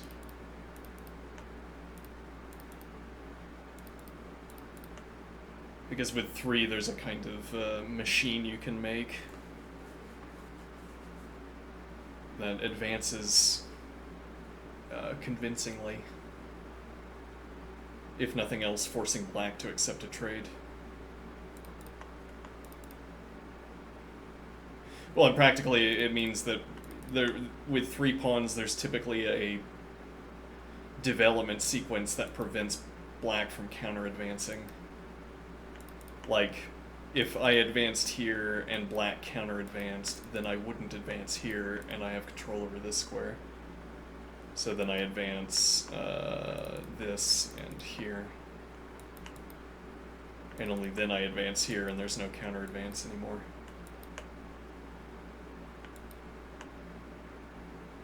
Ideally with bishop taking,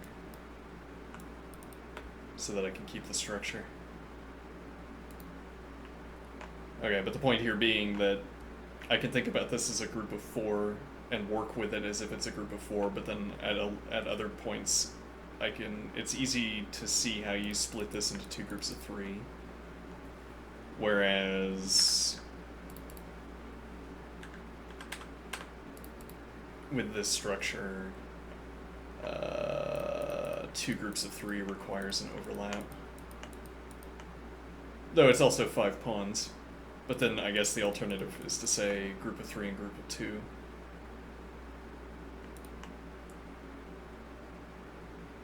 And group of two is sort of... I don't know, I don't think a lot about groups of two.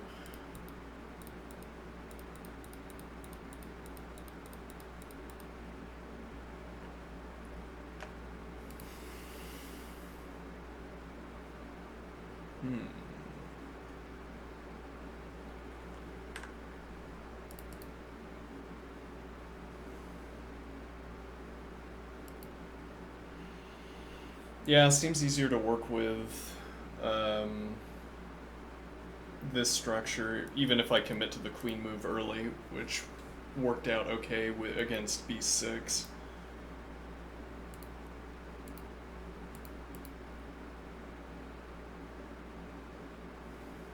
Yeah, now here, playing c3 is a different commitment entirely.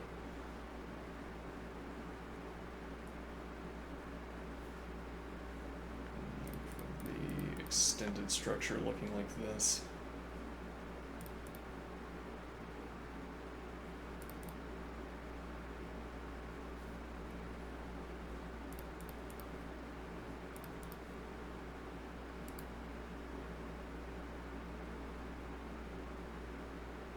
Well, naturally, we want to open up the blockade on d3.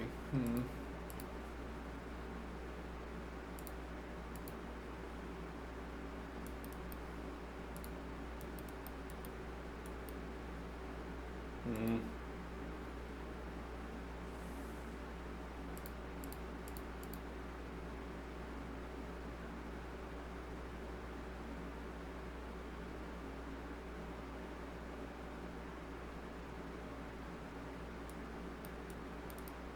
And still simply castling.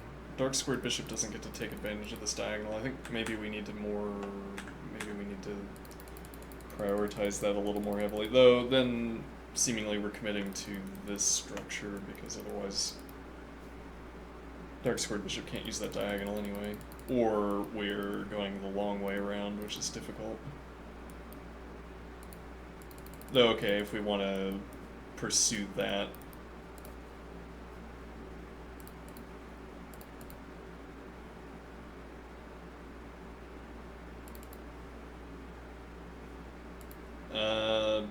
b3, as in the other lines, I prefer after the queen is no longer on d1. Which is a little bit like saying, if I play queen e2 and black prevents me from playing b3, then that's fine. Or we only play b3 if, given the extra tempo, black doesn't stop us from playing it. But okay, queen e2, giving up control of c2 requires concern. Though in this case, like queen e2, you claim this immediately, defend with king. If you develop any piece here, we still control, and you can't have supported d3 with light squared bishop. Now you drop back and claim that you wanted your knight on d5.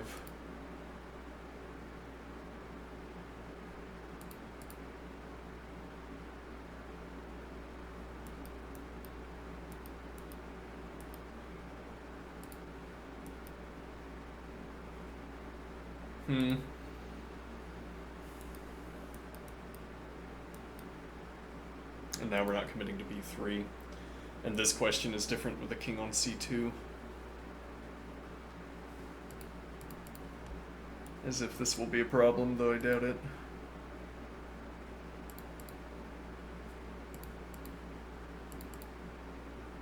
Playable.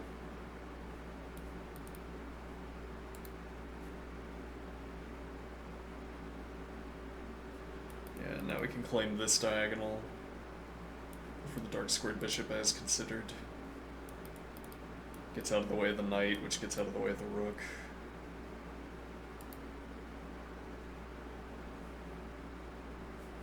I'm gonna take a break. I'll be right back.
Yes, and if you don't play the knight in, then we don't kill the king to d1.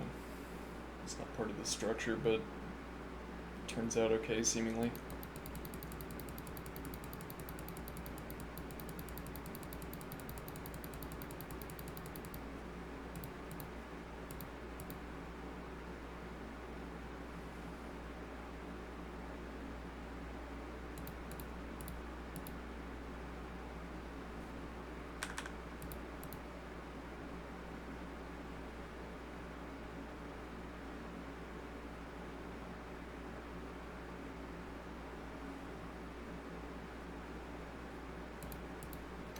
b3 free. If you advance d, we drop back to d1 and have the option of knight b2.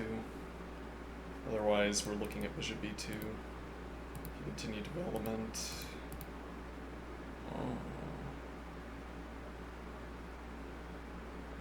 that reblocks this diagonal, so we have knight h3 through to f2 now. Yeah, now the queen isn't getting off of e2.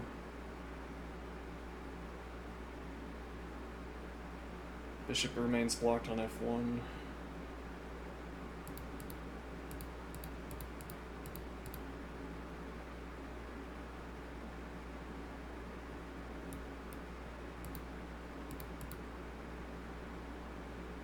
Yeah, though takes and bishop g2 solves our light square bishop problem.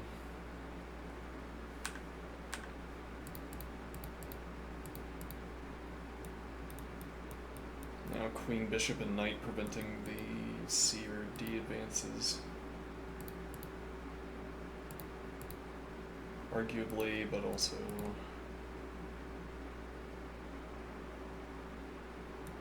knight d3 with eyes on both of these pawns. Either advanced, dissuaded, discouraged.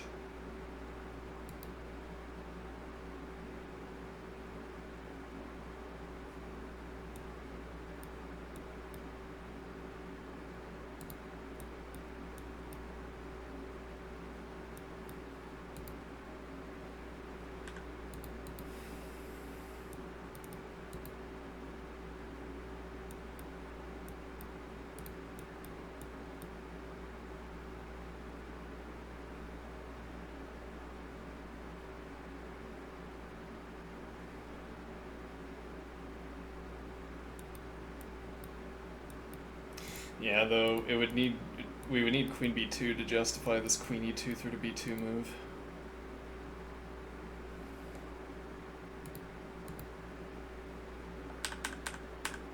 Though this central advance seems dubious. The follow-up advance isn't better. Though black isn't obliged to take.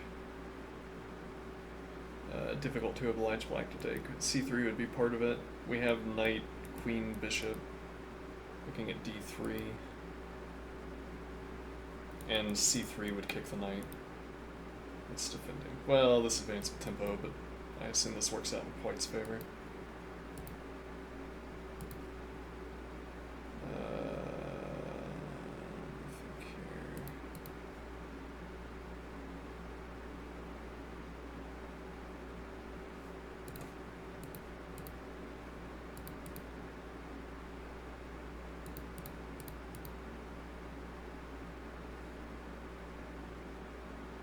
Surely.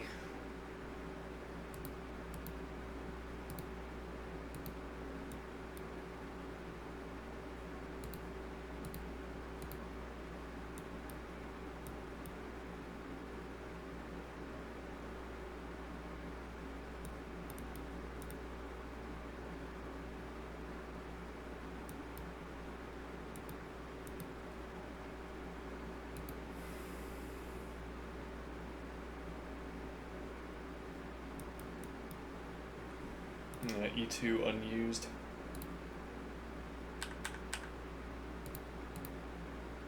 Queen over immediately because we don't need the pawn support. Maybe more thematic.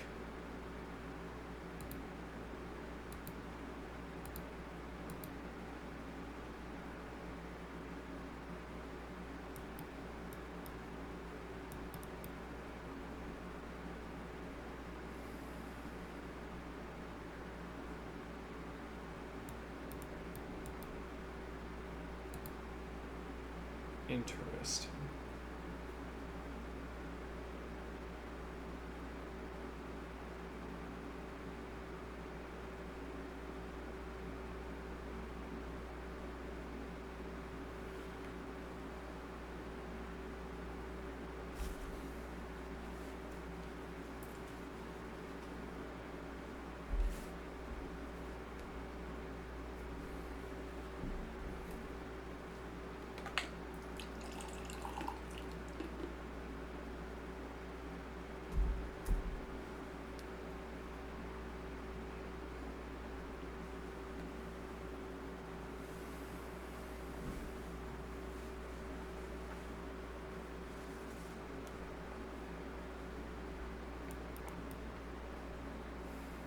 That's an interesting idea.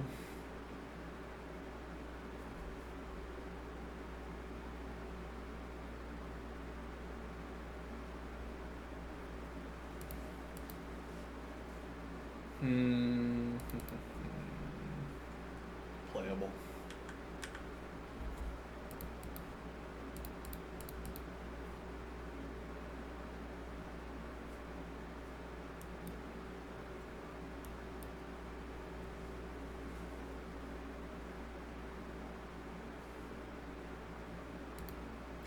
We could try to keep the king here, but this is a square for the knights. And actually, the queen also.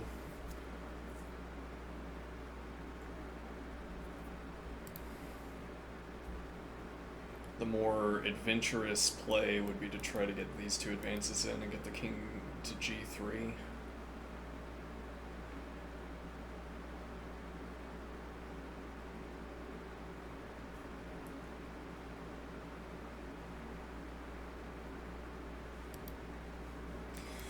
With a point here that there's no f advance against this structure.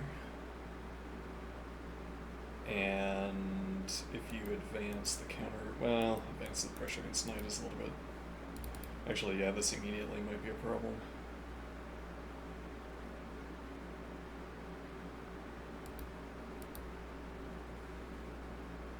At least I don't get to keep d3.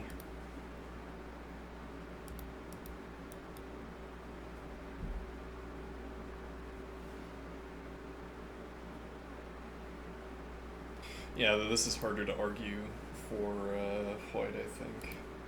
I have these two knight development moves. The queen is wrong on b2, maybe.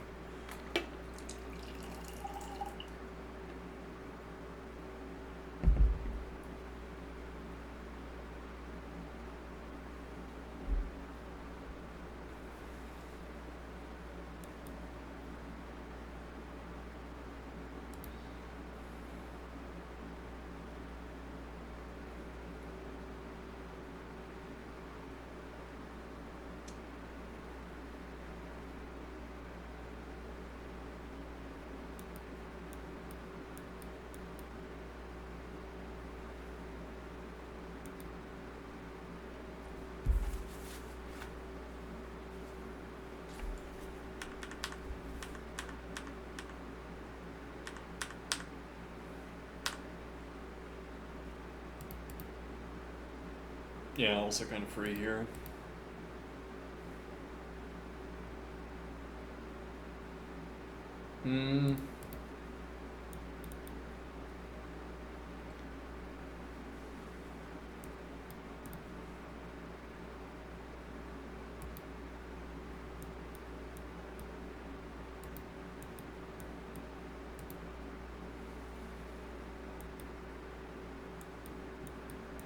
Yeah, I don't really want to play the c3 advance, which is unfortunate. Kick the knight first and then play c3, but then we don't have adequate pressure to force the trade down in the center.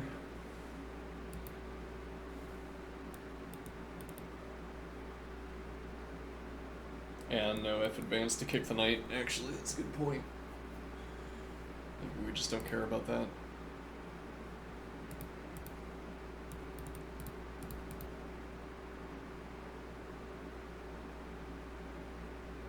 Also denying h5, which would open up the queen. And if you want to get back out of the way of the queen to punish dark squares, you have to go here, blocking light squared bishop.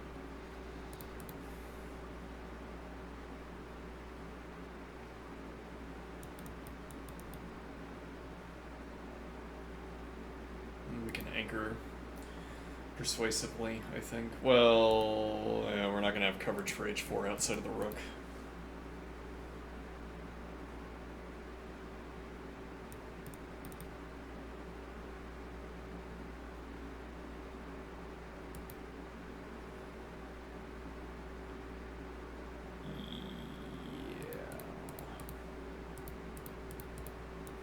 Opens the bishop back up, opens up. Actually, also castles queenside, though. Adventure awaits.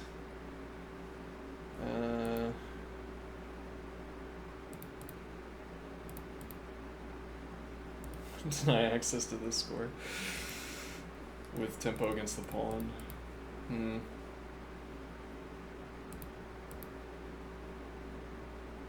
With rook support.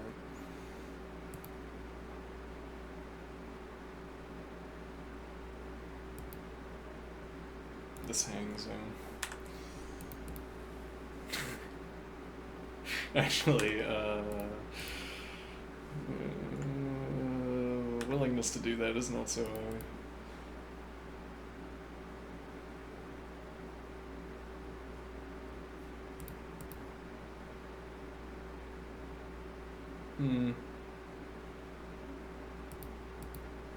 And finally,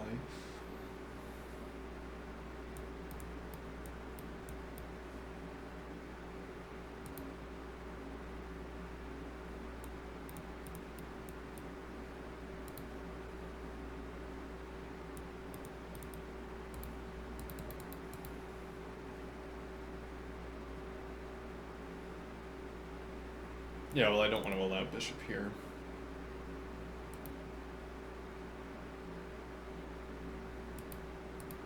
Oh yeah, this immediately.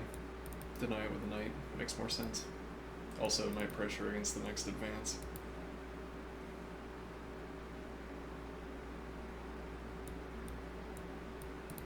Yeah, king f2, and we still preserve knight g3.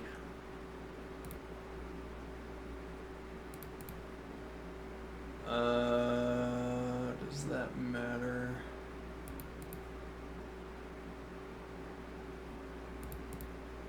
Yeah, though queen and knight.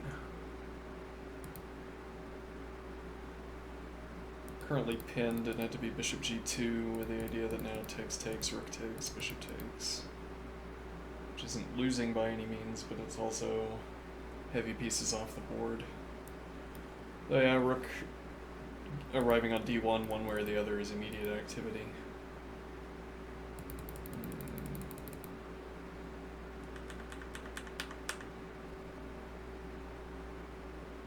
Otherwise, we're dropping the queen back. Yeah, we could still castle queenside. And then if takes, pawn takes, king b1 through to a2. Though that's several tempi commitment for castling. There's also the point, yeah, it takes, and now you can move the knight. But if you do that... no, we can't castle. But it's not a slower routing for the king to play f1 to g2 than g1 to g2.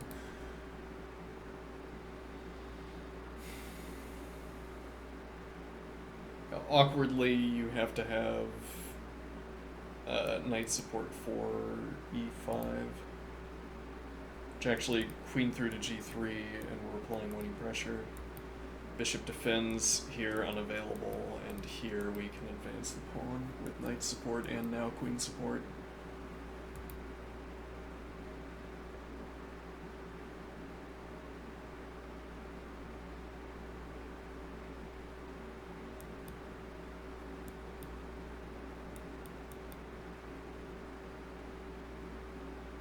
Yes, well, we can get bishop e2 and go for the this pawn structure, but then this pawn structure. Look at that thing. Big pawn, please. Though then king can't pass through g2. We'd have to castle pass through h2 if we wanted to arrive at g3. But it's a longer term question anyway.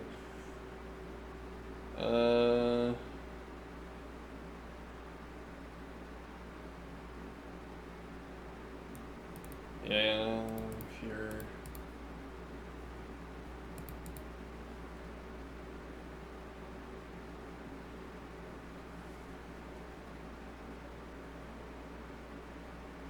Yeah, though if you give up this diagonal, that also means castling is back on because we have queen covering h4. You can't kick this knight, so you can't force the knight back to g3.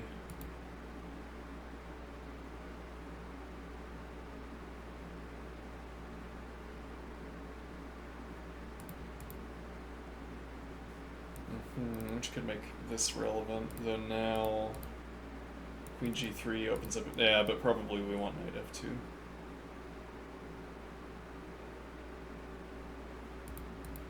This advance... actually, knight... if we play king of... Yeah, king of 2 is risky because the same reason you'd open up this pin again.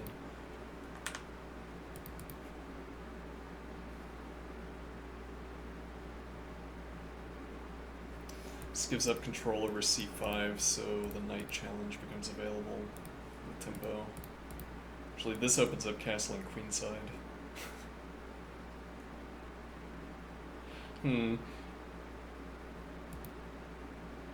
Interesting.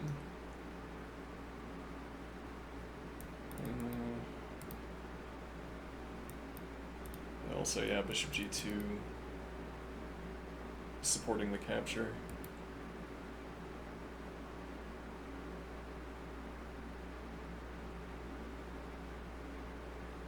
Or rook d1, rook c1.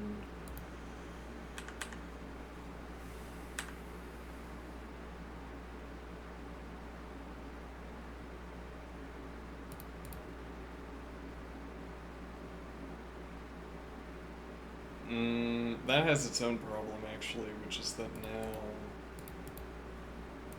we can't move the king. We'd have to drop the bishop back to d1, and then, well, rook defends d1. And we'd have double support for this pawn.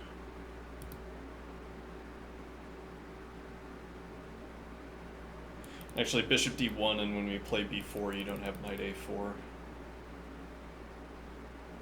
Though this is open. And actually, it's currently open as well with queen support, forcing a trade.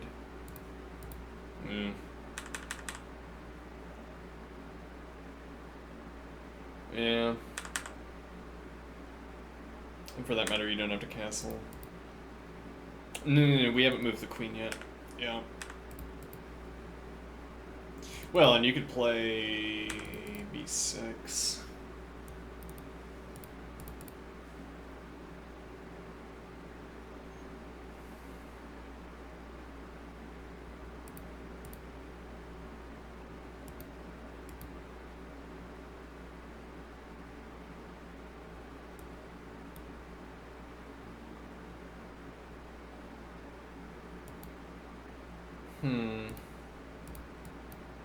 That pawn is... Well, no, it's not pinned, but distracts bishop away from defense, captures with check.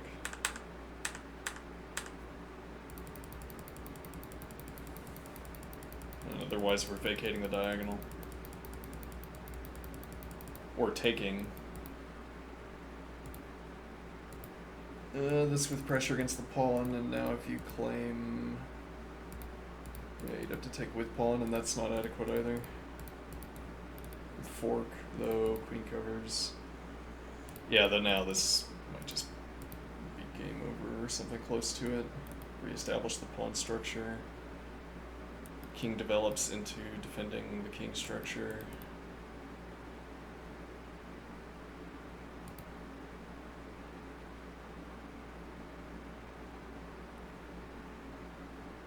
Actually, you have to use king to defend here. It's funny. Let's see.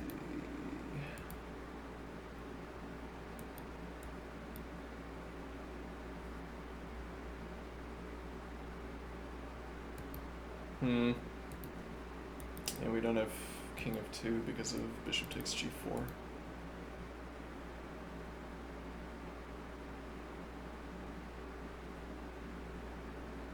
Well, maybe not so clear, but white is up material. Not up king development, interesting. Well, it depends on what you mean by that. We're more tempy into constructing a structure that hosts the king to the extent that this structure succeeds at that, though only if we've already crossed this gap. So maybe bishop here instead. Though still here, and I can't cross the gap. Here to support the F advance, and then bishop supports G4. Uh-oh. Yeah, the particulars become more pronounced.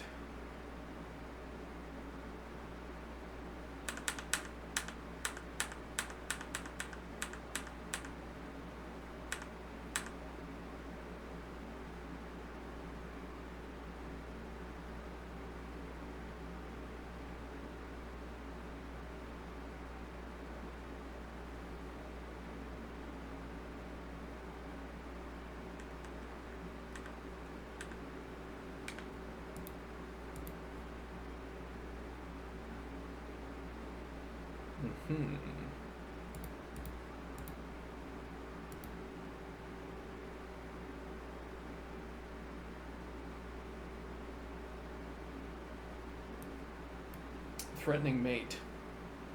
And the knight is pinned. Never mind, it's not mate, you have queen.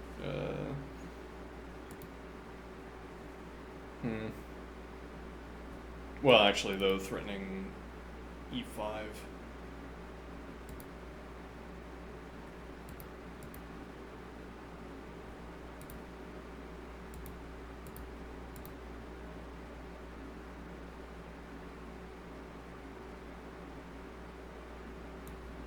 This doesn't work because the queen can still drop back.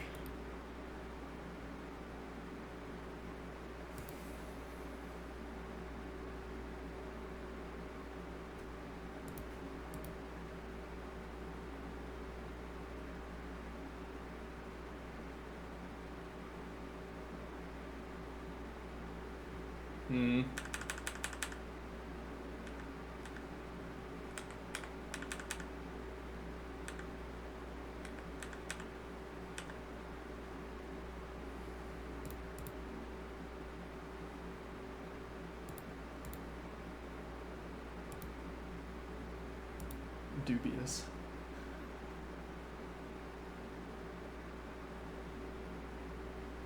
Though queen e2 was required to get here. Advance, queen is blockading the pawn and can drop back. Well,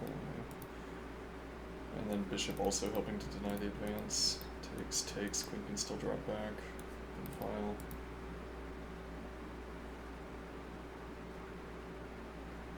Knight challenge. This knight's not so happy about this arrangement. Yeah, c3. We have knight and bishop support, or denial on the counter advance.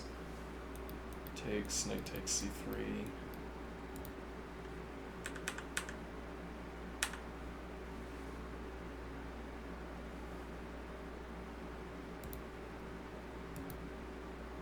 Now open up f2. That's merely even though.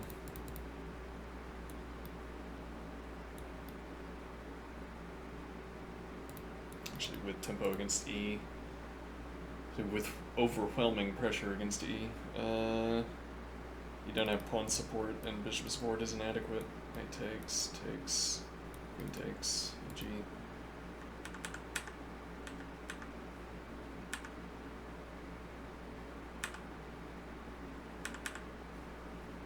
Alright, so knight doesn't go on this run.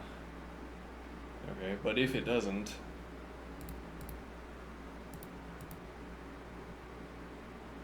while the knight is here and you don't have the advance, plausibly the bishop, though, yeah. This would otherwise be offering a trade with the knight. You could drop back, claim b2, and castle king c2 afterward if desired. Knight d3.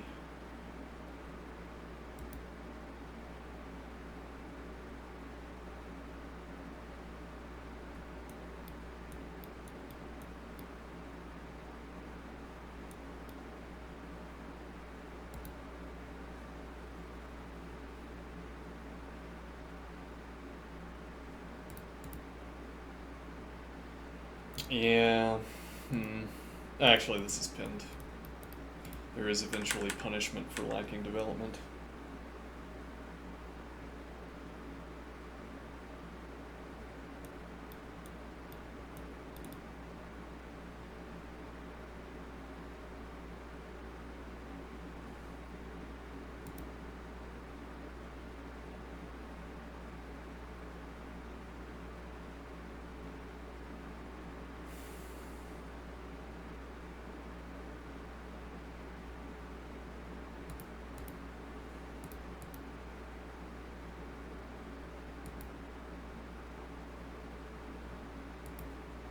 I make it so that the pawn is no longer pinned.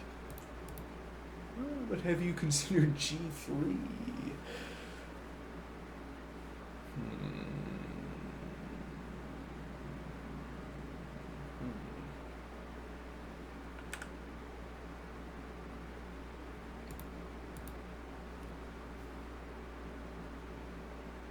Opens up knight f2 for the other knight.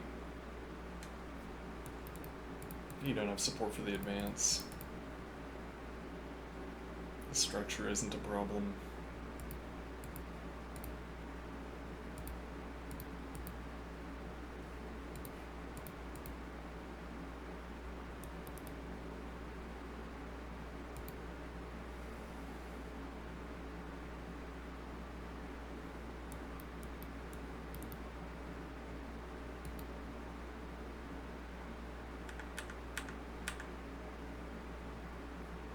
With tempo, actually. Not so easy to defend either. And queen.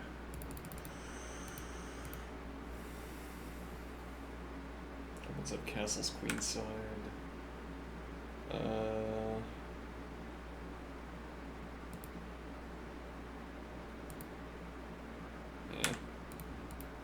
Allowing a trade.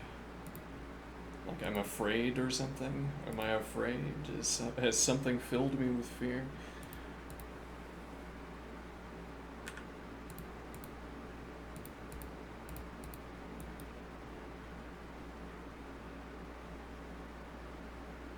Actually, then we don't have coverage for c3. It's weak.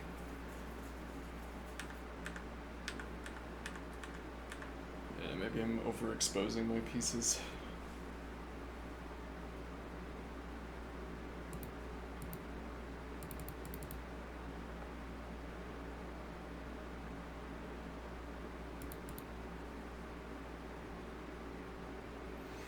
Yeah, well, bishop g2 and castle's kingside is also a fully reasonable king structure, I think. Yeah, well, there's also the pawn still in the advance we can take. We have indefinite support denial on this advance, rather.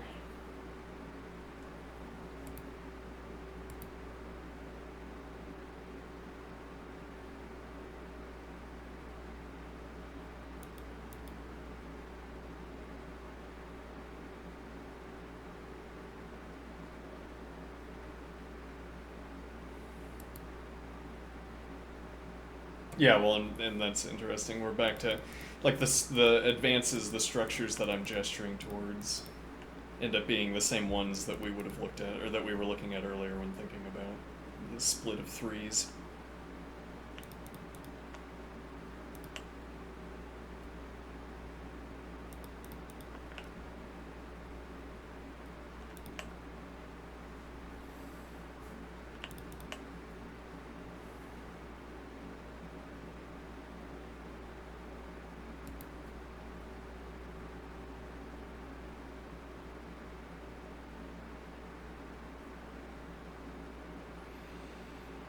Queen's a little bit awkward here. We might be playing bishop back to d1 to gain access to queenside.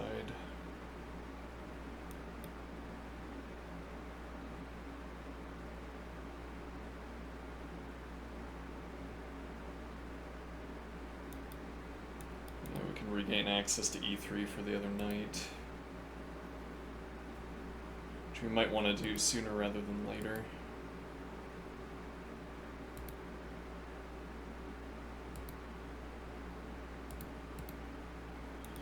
Yeah.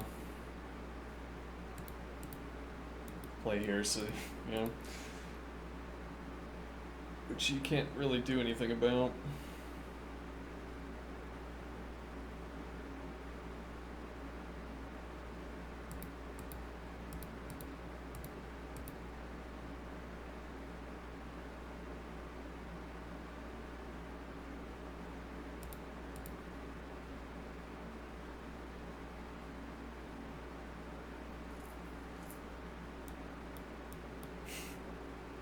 Hmm.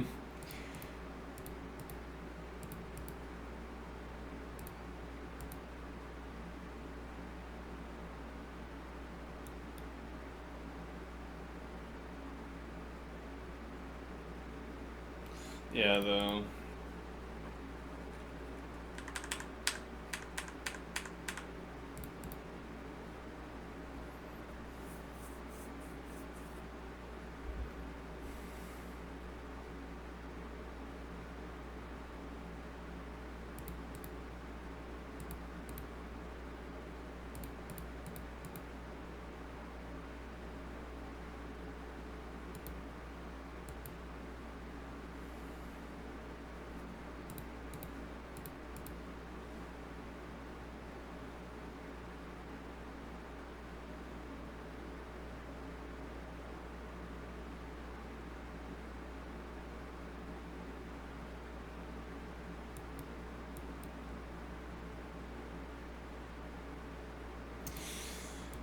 Dark square, diagonal, still uncomfortable. So we're shutting down our. Well, yeah, we could get. We wanted the bishop to e1, but now if we're committing the rook like this, well, we could also dodge. Queen and knight looking at c4. Oh, never mind, we can't do that. Here. Okay, now this is over defended, though what we need support more for is b4.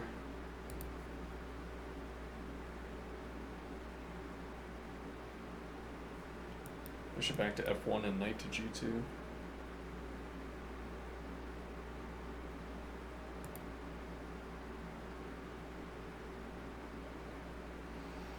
Okay, but more importantly for current purposes, if you try to activate on file,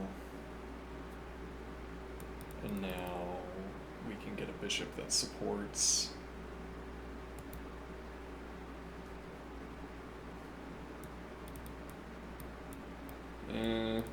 This bishop is strong.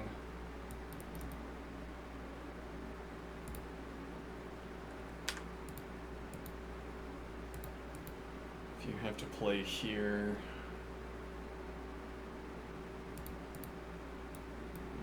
And then we dodge having to use these light squares.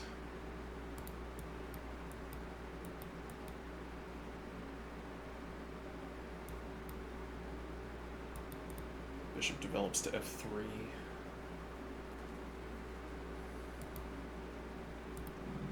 This advance becomes more playable.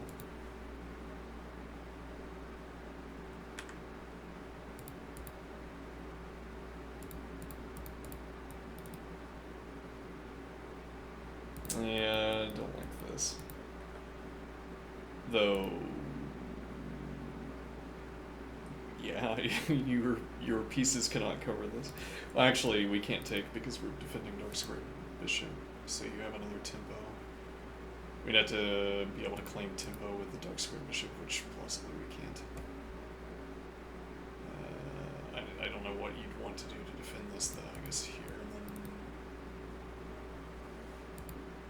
then. We also have bishop support, so that's not going to be enough either.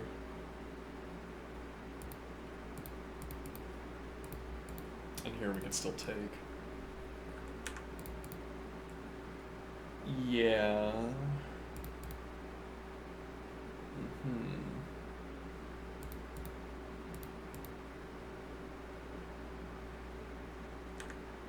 Opens up the dark squared bishop as well.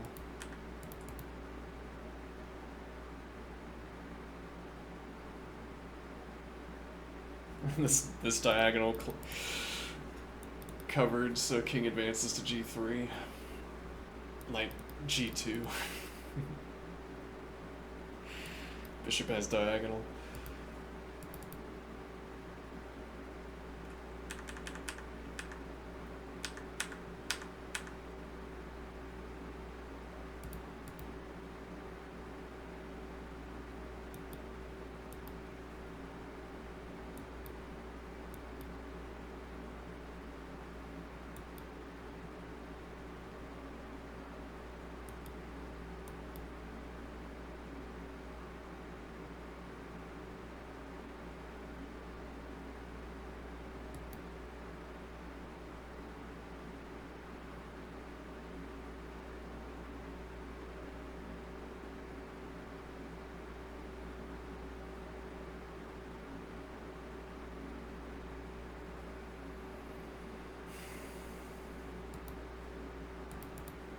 Commit this tempo first. Black's play here benefits from bishop on f7, so if you don't commit the bishop on f7, you don't have this pressure, but if you do commit the bishop to f7, then we have knight e5, after which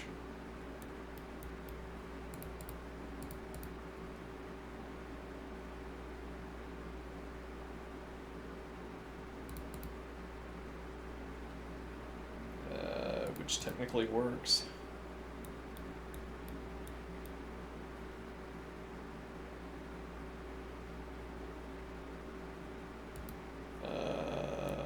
Queen c2, knight back to e2, I guess.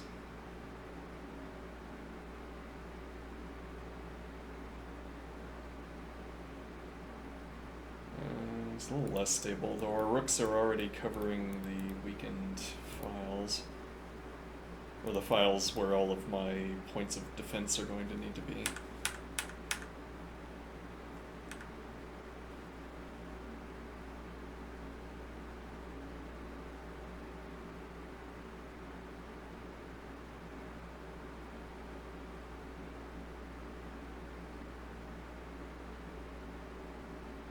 Bishop back to f1 and king develops through to h3 with g4 advance to block the diagonal. We get support for h4 from the king. We don't have anything to pass through to g3 until we commit. Well, we could commit knight back. Rook on d8 denying, so if you get off the back rank to regain this access.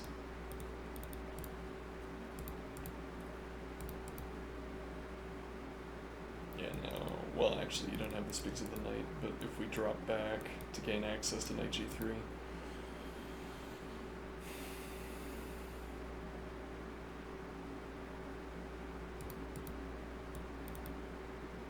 Yeah, which also becomes relevant if you try to pursue this bishop f7.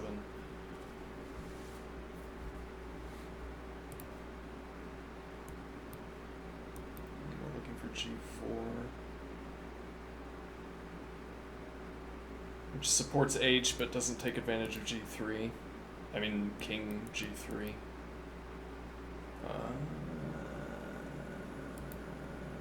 Interesting. It's a little bit slow because we committed to h3 and then g3, but it gets the king where it otherwise could not be.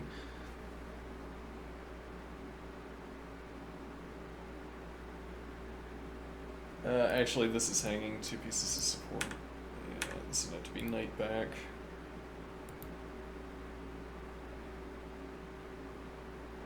And then we don't get the knight. Or we could have committed the rook to d1 earlier instead, but we didn't want that because it only invited rook activity. Alternatively, we move the dark squared bishop now to get off of the file, and now we're committing to using bishop for dark squared bishop support, which means moving the knight. And we don't have knight d3. Bishop f1, knight d3. That requires bishop dropping back to f7, but bishop f1 also opening up knight g2 for g4.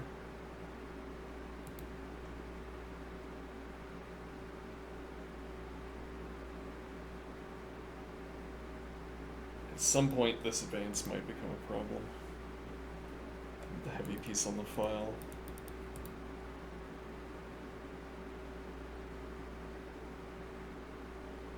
Yeah, whereas what are my heavy pieces doing? Maybe I need to be...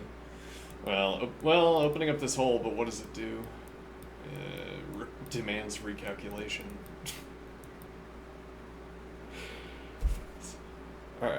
Our strategy...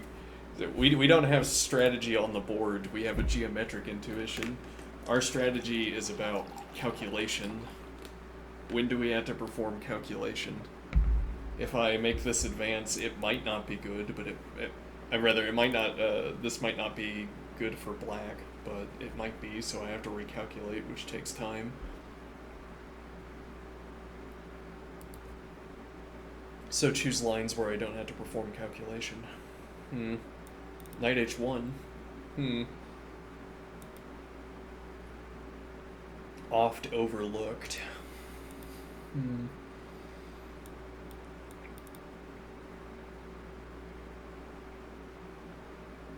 Or bishop follows through to g3 and knight goes back to f2.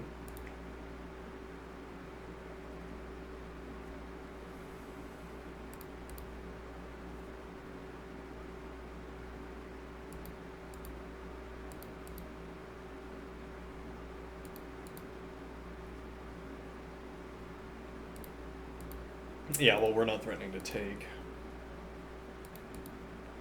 We can't do that. Yep, bishop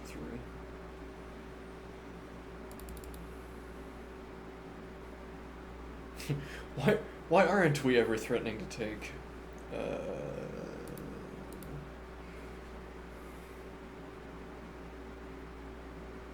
Queen second move on move 25. Black hasn't moved the queen yet.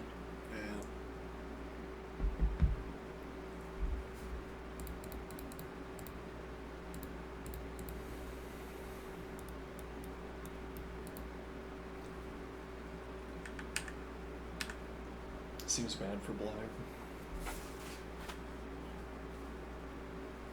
Actually, for that matter, making this advance, well, the idea, I guess, is that white doesn't want to take and put the 2 pawns in front of the rook. Though the counter-argument is that white does want to take and put the 2 pawns in front of the rook.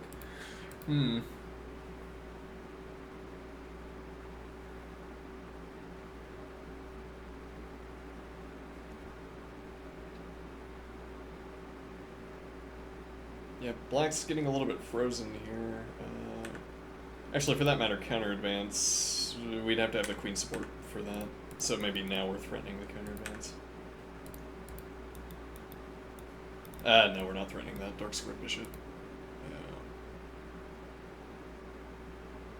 Yeah, so this advance is going to unlock white activity on the queen's side that is otherwise not available because of this pressure down the dark squared diagonal, I am thinking. Well, we can't support a4, so we're not taking yet. But takes, and now we have a advance.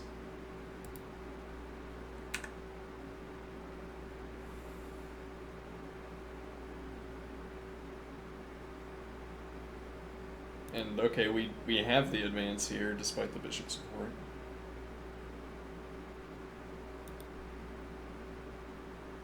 Whether I'd be willing to do that and open up the dark squared bishop, I don't know.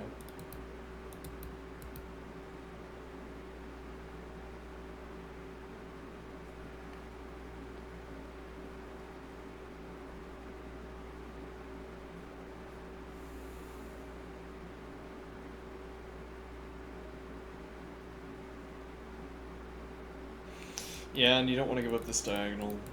Sort of a spare tempo here.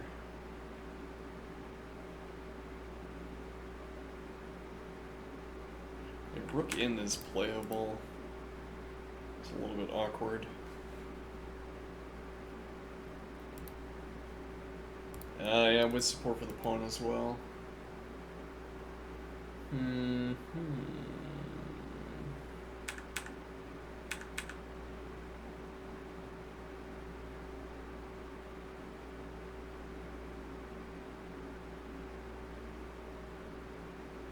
perhaps obliging us to take, but we don't have access to c2.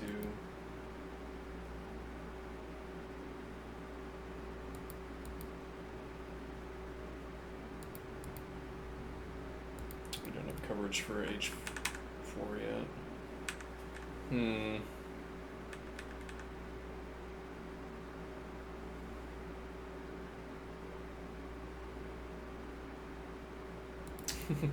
Bishop h3 and use g2 to cover h4 instead.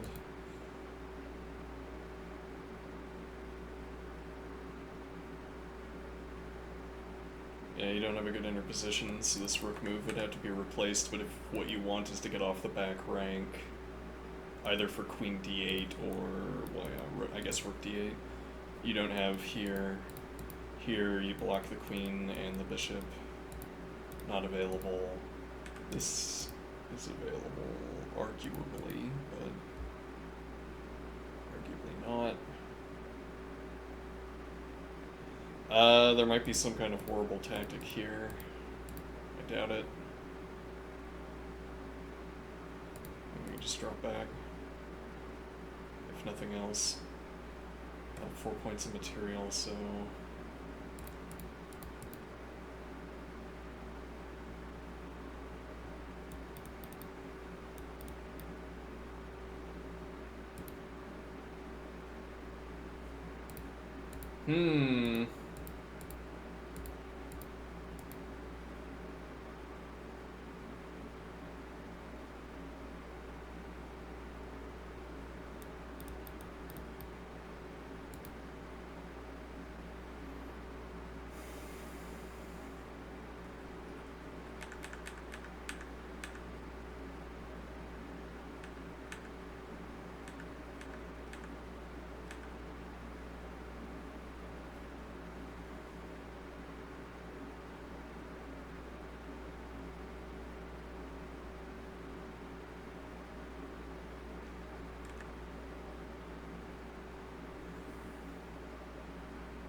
this before you can play the rook move.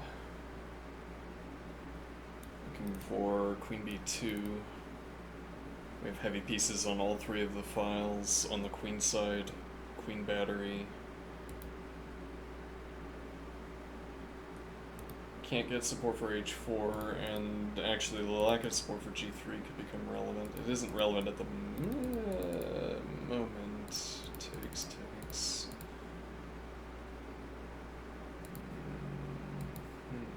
Takes with check. With tempo against the queen. Defending the pawn. Eyes on g7, eyes on the bishop.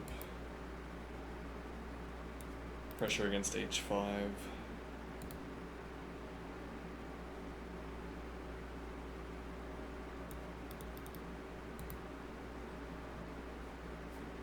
Probably good for white.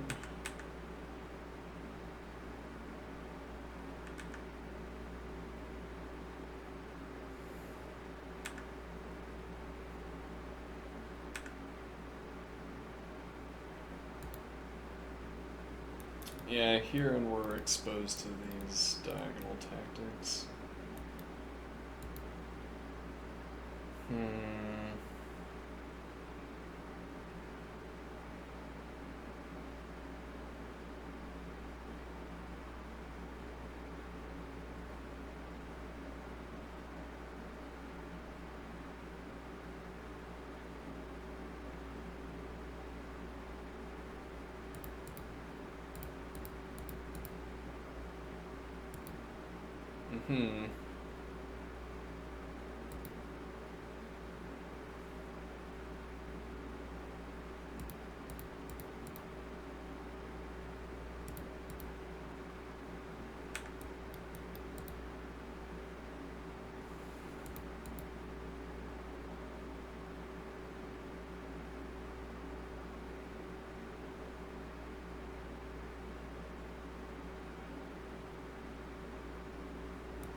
And then try to wring some advantage out of having my heavy pieces behind these two pawns.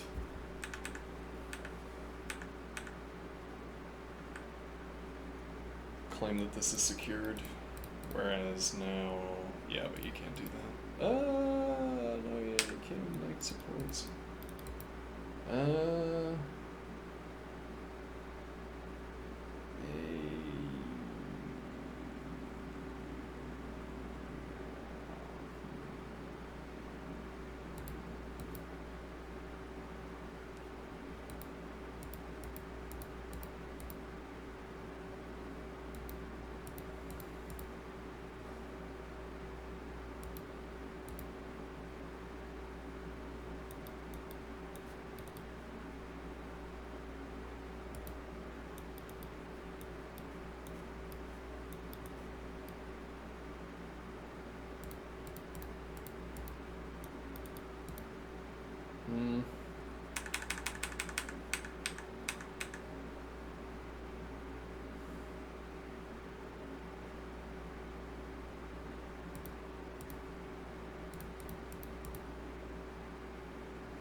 Yeah, you'd want this to be available, but it, well, okay, if you take... This is a little bit awkward.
Yeah, look for King of Two,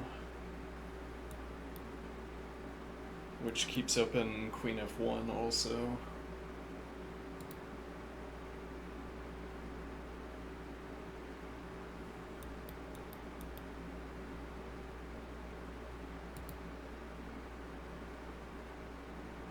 This is a little bit weak, but we also have Knight B2 to anchor.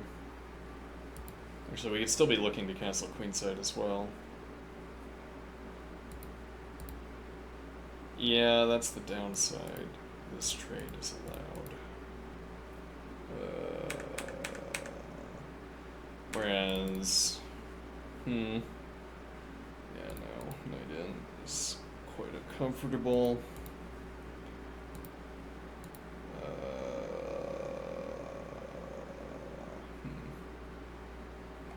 Yeah, we don't have a way of denying that square without using the queen, which would be kind of dubious, I think.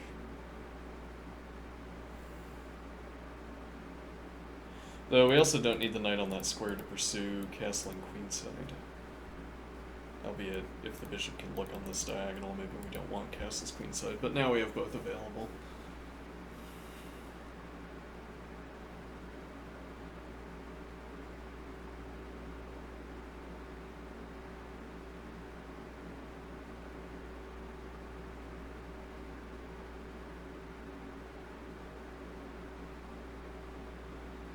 Yeah, like castles, rook c1, we have rook on a1, and now we're going for a4 instead of a3 into c4. Which maybe would have been better anyway. Or castles queenside, and now... Well, no, we still don't want to play g4 with this fork.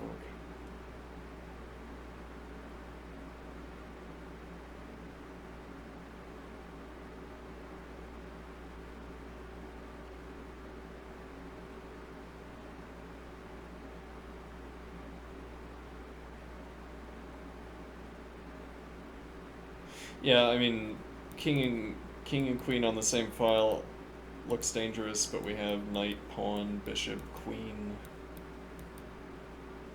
all denying this advance, and then castles in either direction. And you didn't have the rook prior to this point. And you didn't have the option to play rook e8 prior to this point.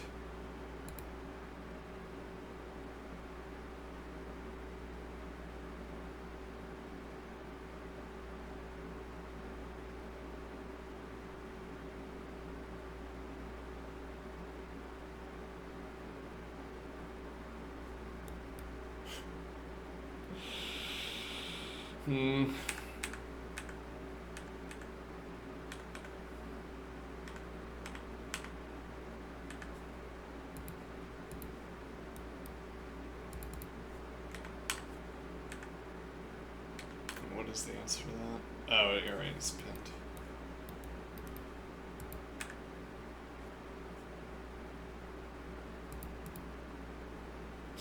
Why don't my king d7s ever work? Do you try them? How much effort do you put into them?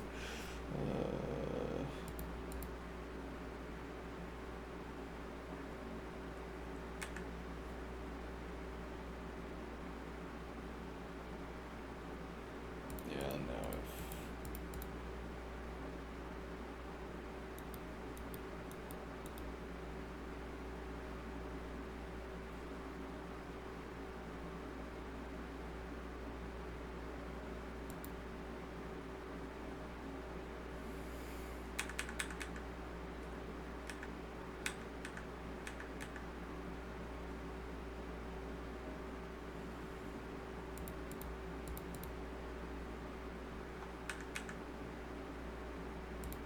Well, white's not looking to take, I think. Maybe so, because of the pin. Like if you develop dark squared bishop, suppose. Nah, we would need an additional point black, so white has to spend a tempo here. A natural one, though.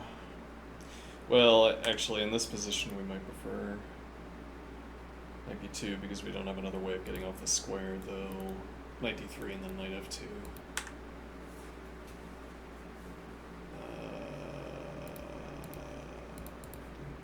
Now you castle, breaking the pin.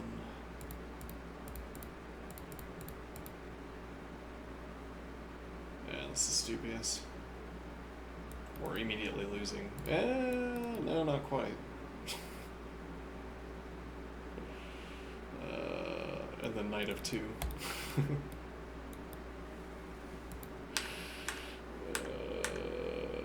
Alright, what time is it? Yeah, okay. See you later.